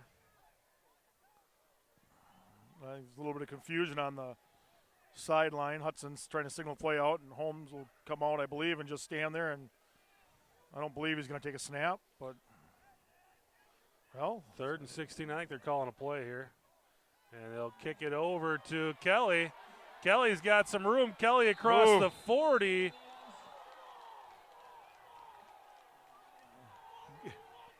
And Gaffin just buried his kid on that play. Then there was another big block on the end that I think they're some of the Hudson faithful is looking for a flag. Gaffin doesn't stop blocking until they blow the whistle. He doesn't care where the football is. He's going to hit somebody. And so 4th and 5 coming up, and that's going to end the third quarter. The Raiders will begin the fourth quarter punting, but I didn't see what happened at the end of that play with the Hudson. I heard some of the Hudson fans yelling like they wanted a penalty, but I was too busy watching Gaffin bury his kid. I just saw the Memorial guy get thrown about 5 yards, and I didn't really see what the crowd was calling for either. But the Raiders put a score on the board there in the third quarter and keep Memorial off the board, extend the lead to 24-0, and will be punting from around midfield. So Memorial's going to probably have a long field to work with here on their next drive. Yeah, the Hudson should be able to get this ball down inside the 20. Make them go the length of the field. Haven't heard any updates on that Bayport game since we heard it was 13-10 Bayport over DC Everest. We did hear an update at halftime. Menominee was trailing at the half to La Crosse. Was it Logan? La Crosse Logan. Was it 13-7 or 10-7? I think it was 13-7, I believe. 13-7, Logan over Menominee at the half. Mike Holmes on to punt for the Raiders. Memorial as their man standing at around the 12-yard line. Maybe we'll see that fake punt here. Holmes kicks a line drive kick to be fielded at the 15, and he had called for a fair catch. So, boy, I never saw him signal for the fair catch, but it was kind of a lackadaisical signal. He kind of threw his arm up. I don't know if he raised it above his head though. I don't know. I saw that Hudson defender come streaking down there, and I was just waiting for him to light him up, and he must have saw it. So it was a good thing. One of those things we saw that actually in a Super Bowl, I believe, was Denver against Atlanta back in 1999. Rod Smith signaled for a fair catch, but the officials say he didn't get his hand above the shoulder pads and didn't rule it a fair catch, and ended up being kind of a scramble for the football. Well, I think, if you're going to make it a fair catch, make everybody know. I think that ball was coming so fast. They'll hand it off around the right side to Fox, and Fox is going to get about 2. And he said that was really a bullet line drive kick, and I was really surprised to see the Hudson defender, I believe it was Kelly, down there that fast. They'll give him 3, and it brings up 2nd and 7 for Memorial. Clock ticking with 11:33 remaining in this Level 1 WIAA playoff football game. Eau Claire Memorial on the road tonight taking on our Hudson Raiders. And, again, really no sense of urgency on the Memorial side. It's just, I don't know, this is one of those games we're just saying we're glad to be here and we'll be happy to be one and done. It's just, you'd think they'll send a man in motion. That's Davis. Oh, we're going to have to delay a game. It will be a delay, and Oh. again, when you're trailing 24-0, you shouldn't have delay of game called on you. That's what I'm saying. Absolutely no urgency. This is one of those spots, I think, with a sophomore quarterback and a young team. I think you're probably just in here trying to get some experience and building on things for next year, and this is a good spot for a sophomore quarterback to play. It's cold out. His hands are probably cold. You're playing against a very good defense. Probably won't see another defense like this for quite some time, so it's Till pretty they play good Hudson experience. next year. It'll be interesting to see what we look like next year. I mean, you've got a senior-laden team. You're not sure what you got. Yeah, but you had some really key players coming back. And Send a man in motion, 2 receivers to the left. Everhart throws it over to the left, and it's underthrown. Kelly got a hand on it, but I don't think that was going to be caught by anybody. And I've heard a lot of people talking about this Hudson, the sophomore team this year, and they were a lot like this senior class. So this senior class went undefeated. The sophomore class, I believe, went undefeated this year too. And they've got a quarterback, you could tell, who I got to believe is going to be the quarterback next year as a junior. This could be started something big for Hudson. If they can, they might be able to string a few years in a row here where we're getting deep into the playoffs. Everhart will line up under center for the first time in a while, and whistles blow. They're going to call a timeout. This is one of those things that, Coach Cowles is trying to build a legacy here. He's going down and helping out the younger programs, and these kids are getting to the high school level, and they're ready to go. Yep. And that's the thing. The seniors, they reach back and help the youth programs in the area. And you see when they have equipment handout, you see the older players coming down, and you see these little kids, these 5th and 6th graders, wide-eyed, and they're all dream about. This is what they dream about, playing under these lights on Friday night, and that's where it all starts. And Cowles done a real good job of nurturing that type of environment, so those players, it's not really, I guess, required of them, but it is expected of them. And they've always done a real nice job. You got 41 seniors out for football. You hate to keep putting expectations on players like what we've seen this season, but you might be starting to get to a point where you're getting the program built where you don't rebuild, you reload. Yep, that's all it is. You just reload. Next year, another round in the chamber. Everhart under center. Raiders right up to the line of scrimmage. They throw the screen. Davis looking to throw it again, and that's going to be caught. He caught. Boy, all Kelly had to do was turn around and look at the ball, and he would have an easy pick. That was a wounded duck put up there for anybody. So Memorial, with a little bit of trickeration there, able to convert that 3rd and long into a 1st and 10. But, boy, back to our other point, though, Coach Cowles went out, and we don't play the Somerset game anymore. We go out and schedule a team like Kenosha, Bradford. And you start playing the better teams in the state in the regular season. It kind of puts you in a position where when you start playing those kind of teams in the playoffs, you're not going to feel overwhelmed because you've played good teams before. And they'll run it around the left side and pick up about 2 there. And that's the thing. Pass. Hudson, like you said, they've gone away from playing the local teams and going to playing the big teams, the Wisconsin Rapids, the Bradfords. They went over and played Farmington, which is one of the bigger schools in Minnesota. They've played in their scrimmages. They played Minnetonka, Edina.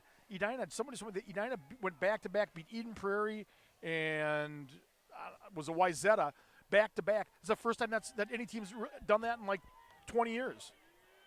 So, they're actually really increasing their level of competition where they can. Obviously, there's nothing to do about their conference. Oh, another duck. Looks to throw. That's it's going to be there we go. intercepted. Miles Lewis. Second interception of the game for Lewis, and that was one of those passes that was kind of asking for it, and Lewis just got under it and picked it off. Oh, yeah, he turned his head around, saw the ball, and it was an easy pick for him. I think Miles Lewis is fitting right into that corner spot. Yeah, I think he likes the corner spot. So the Raider offense back onto the field and still under the direction of Mr. Mike Holmes. 9:43 remaining. Raiders holding a 24-0 lead over Eau Claire Memorial. And Holmes will run the option on the right Uh-oh. side, and that was, Raiders get back on it. again, one of those ugly pitches. And Amborn was able to get on top of it, but Amborn did a nice job of getting back on that. You know, I think this is a point in the game, Chris, when you look at this and say, we're up by 24 points. Let's get some more kids in there. Let's not get anybody hurt, and let's just wrap this thing up. might be a good time for Zastor to come in at quarterback. Maybe you bring in Koski or Malika at the tailback and just let them run ahead. Yep, get Fry out there, get Amborn off the field. And that looks like that could be what Coach Collins is going to do. He's going to call timeout. Or maybe he's just going to come out there and do some tutoring, if you will. Doesn't look like any new players are coming into the huddle.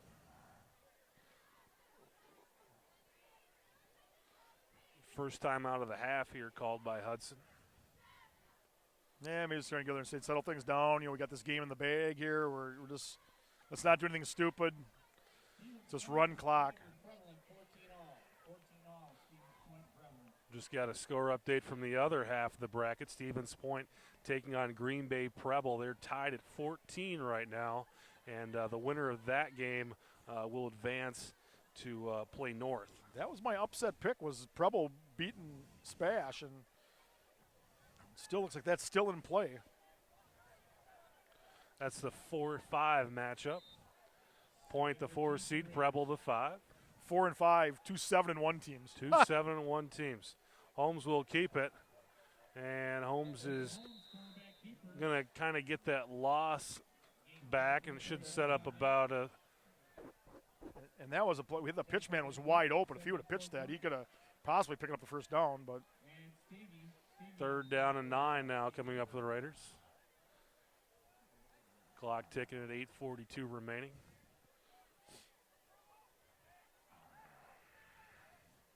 Raiders taking their time. Milking the clock.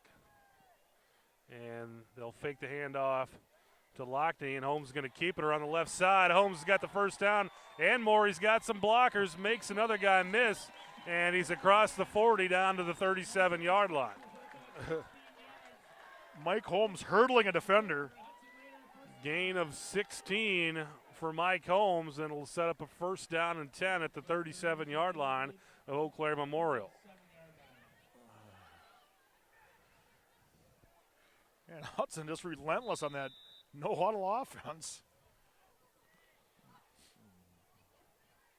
Holmes is going to line up under center this time.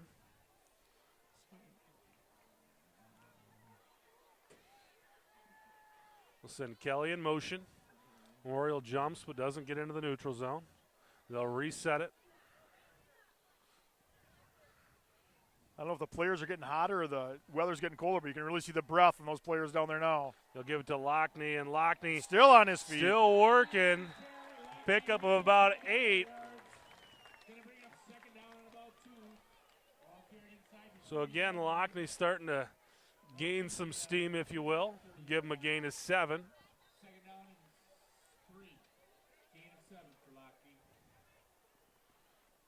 Clock now under 7 minutes, 30 seconds.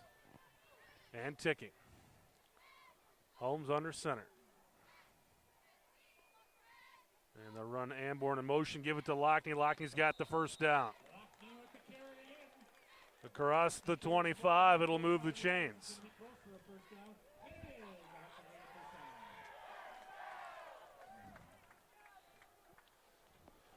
Clock stops at 7:11 while they move the chains. And we'll restart as soon as they get the ball in play. Raiders are kind of workmanlike here. They're not allowing that clock to tick all the way down. Right up to the line of scrimmage. They run a lot of plays. Ooh, Lockney met in the backfield. Well, Lockney's going to lose a yard or 2 on that play.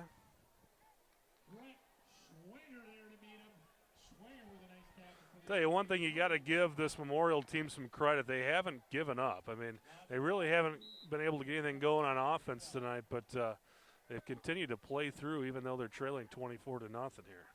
Well, you know, each player, you know, these kids all have pride. They're not.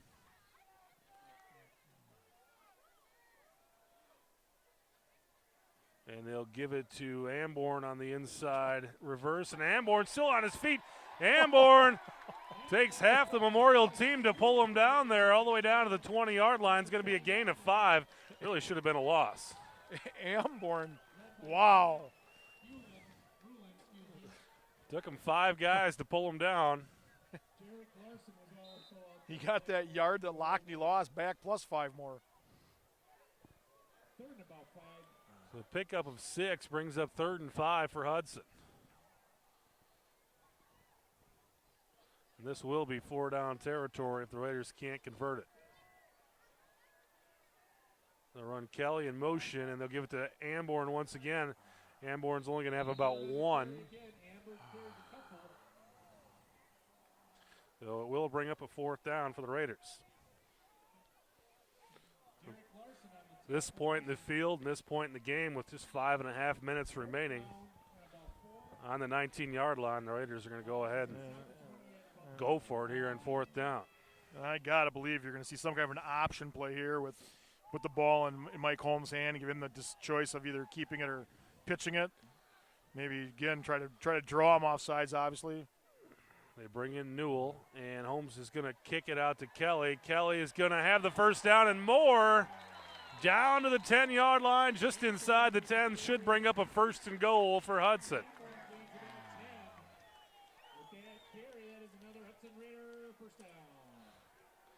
First and goal at the 6-yard line.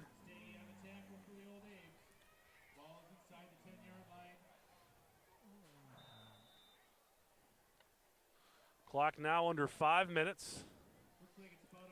This has been a very time-consuming drive for the Raiders. They've used up almost 4 minutes. All runs. And they'll run Amborn in motion, and I believe Memorial jumped there. Should set up the Raiders on the 3-yard line. It will. They'll go half the distance to the goal line, and the Raiders will have a 1st and goal from the 3.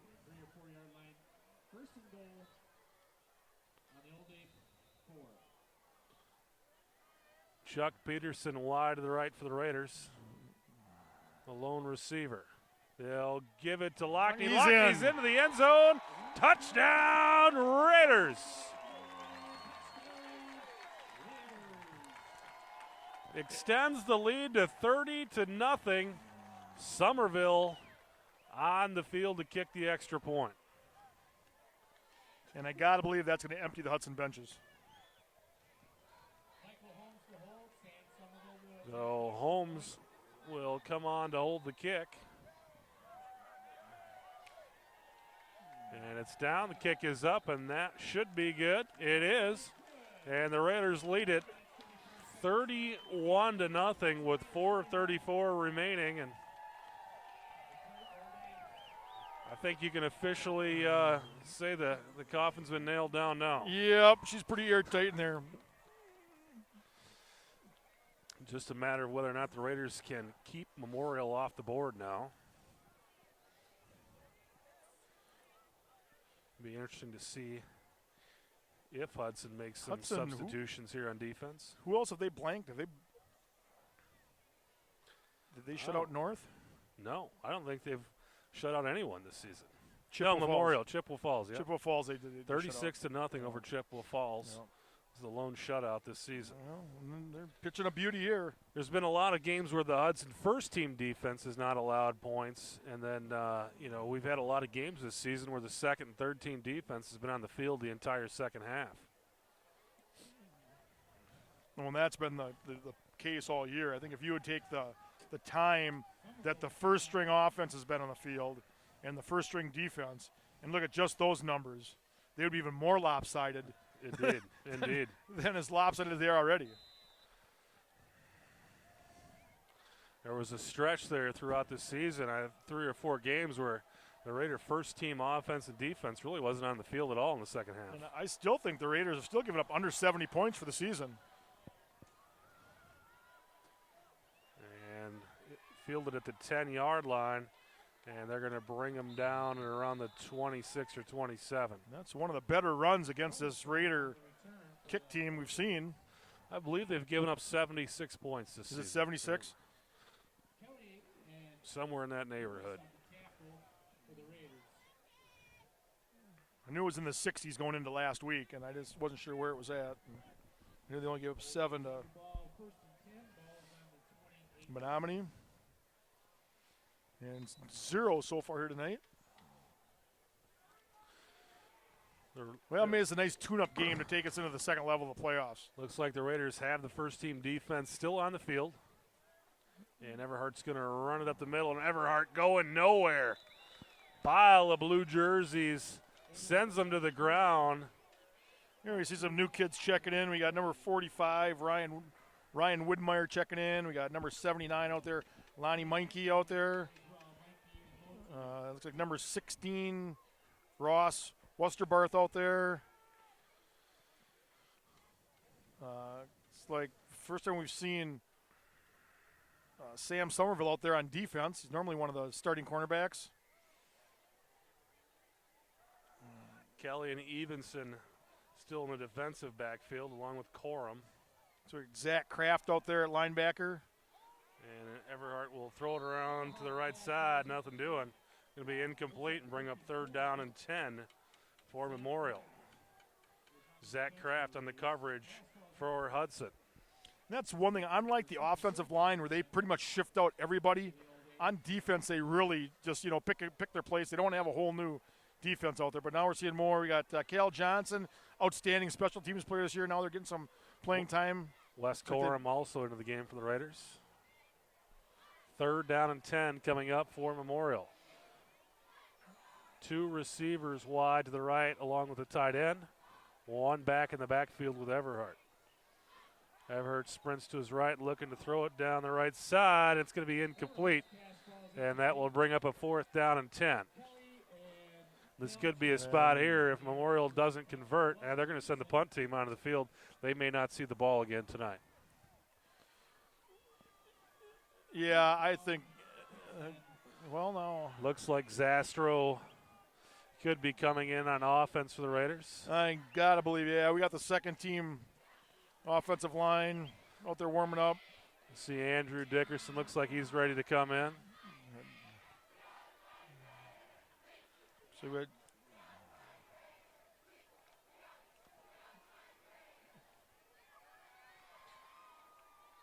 And no pressure on the punt. Punts away. It's going to be fair catch called for by Kelly.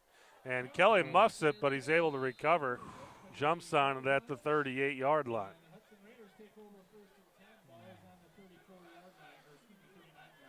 So the Raiders' second-team offense about ready to take the field and try to run off the remaining 3:27 in the game.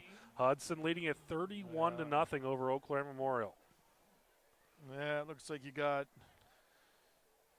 Carl Wertheimer out there. You got Mitch Tulgren out there. Koski will be the tailback. I thought I saw Connor Pauling out there, Joe Reams. And they'll give it Hayden to Koski. Talbert. And Koski's not getting much.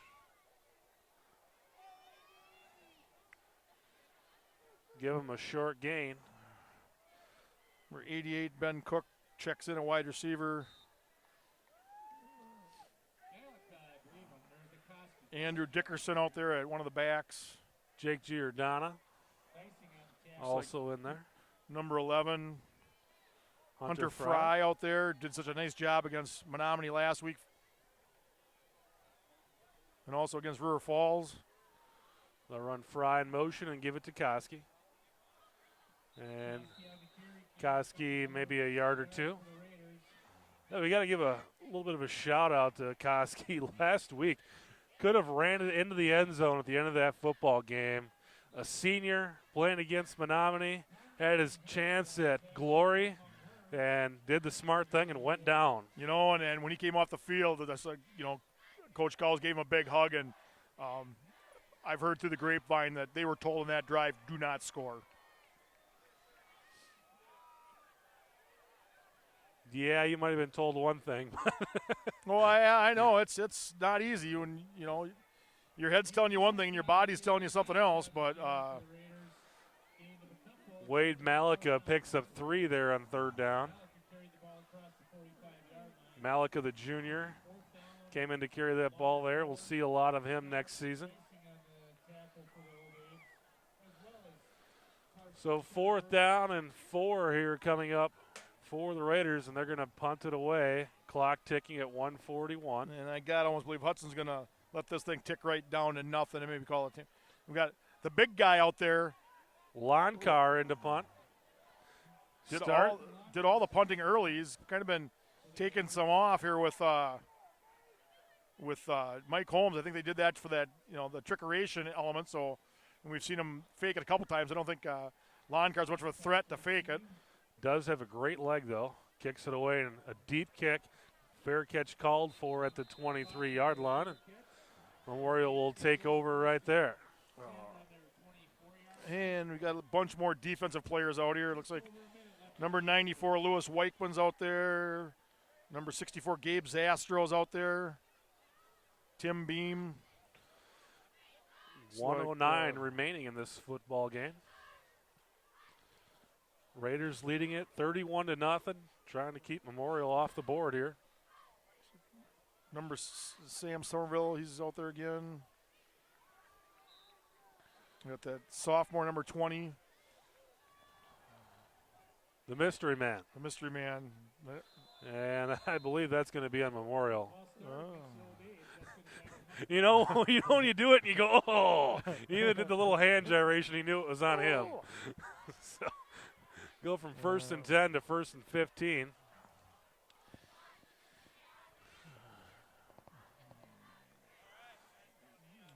And again, that might be a situation where Memorial's got some guys in there that haven't played yet tonight either, and a little fired up to get into the game here. Well, and it looks like we got just over a minute to go, Chris, and we'll be playing again next week. They'll run it around the right side, and they're going to pick up about 12 yards there. And with the rules that the WIA has, Hudson, as long as Bayport wins, Hudson will host the next round game. It's like Brendan Westfall checks in. Number 52 is, I'm not sure. I do not see him on my roster, but. Clock ticking, 45 seconds remaining. They'll run it again around the right side, and he's got some room, and I think he's going to get into the end zone. Somerville pulls him down. Somerville pulls him down at the 3-yard line. Memorial has 2 timeouts remaining, and I'm assuming they're going to call them, but it's like Brett Busen checks in. The Raiders shutout is in some doubt here. It's right down to the 5-yard line. They got room. If they throw it, they got a chance for, I guess, a couple of plays. 27 seconds remaining. If they run it, they're going to be 2 lucky to get off timeouts. 2 of them. They got Clock 2 timeouts again. remaining. They'll run it around the right side. Fumble! Once again, ball's on the ground, but Memorial recovers it. Oh, they're not even getting another playoff. That's going to end the They're not going game. to call a timeout. 9, 8, 7, 6, 4, 3, 2, 1. It's over. They didn't get it off. Oh, they say they got it off. Well, they let him run the play, but it doesn't matter. The Raider defense covers up and able to hold the shutout. And again, with that last run, it's not going to, the numbers aren't going to show the dominance once again with which Hudson played. Yeah. I mean, this defense really just smothered Memorial in the run game all day. Memorial gets 80 yards there on that run. It's going to skew the statistics, but either way, it's going to look good as a 31-0 shellacking tonight. I don't think they had 8 yards rushing all game, then they get 80 on that one play. But regardless, like you said, it's a 31-0 pound down at Newton Field. We just got an update from the crowd. Bayport victorious tonight over DC Everest, 19-17. Ooh. So We believe we're going to have Bayport here at Newton Field next week. We'll know for sure here in a day or two. But I believe that's a Saturday game, if my sources are correct. It'll be next Saturday at 2 o'clock at Newton Field. But check with the newspaper before you head up here, before you don't come up on Friday night. Check the local media. This is recorded Friday night, so if some update happens to come in on Sunday or Monday, you're not going to have it. But the Hudson Raiders start off their Division I playoff run with a 31-0 victory over Eau Claire Memorial. They're set to play Bayport next week. And Bayport, going into last week's game with Green Bay Southwest, was ranked number 4 in state in Division I.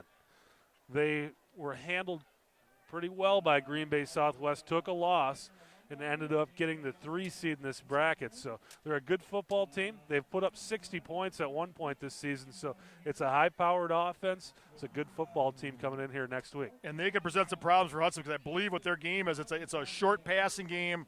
Their quarterback, he's a big kid, throws the ball, and he completes a very high percentage of his passes. And I believe a lot of them are just like little short 4 or 5 yard passes, and allowing his receivers to try to run and get yards after the catch. But I'm really kind of a little depressed. I'm not going to be here to watch it. You got to do what you got to do, man. Oh. So next week, you'll be stuck with me as the Hudson Raiders will advance to the second round of the playoffs. They will be taking on Bayport, and the River Channel will be there with the coverage. So for Joel Eby, I'm Chris Larson. Thanks for watching tonight. We appreciate it. We'll see you next week.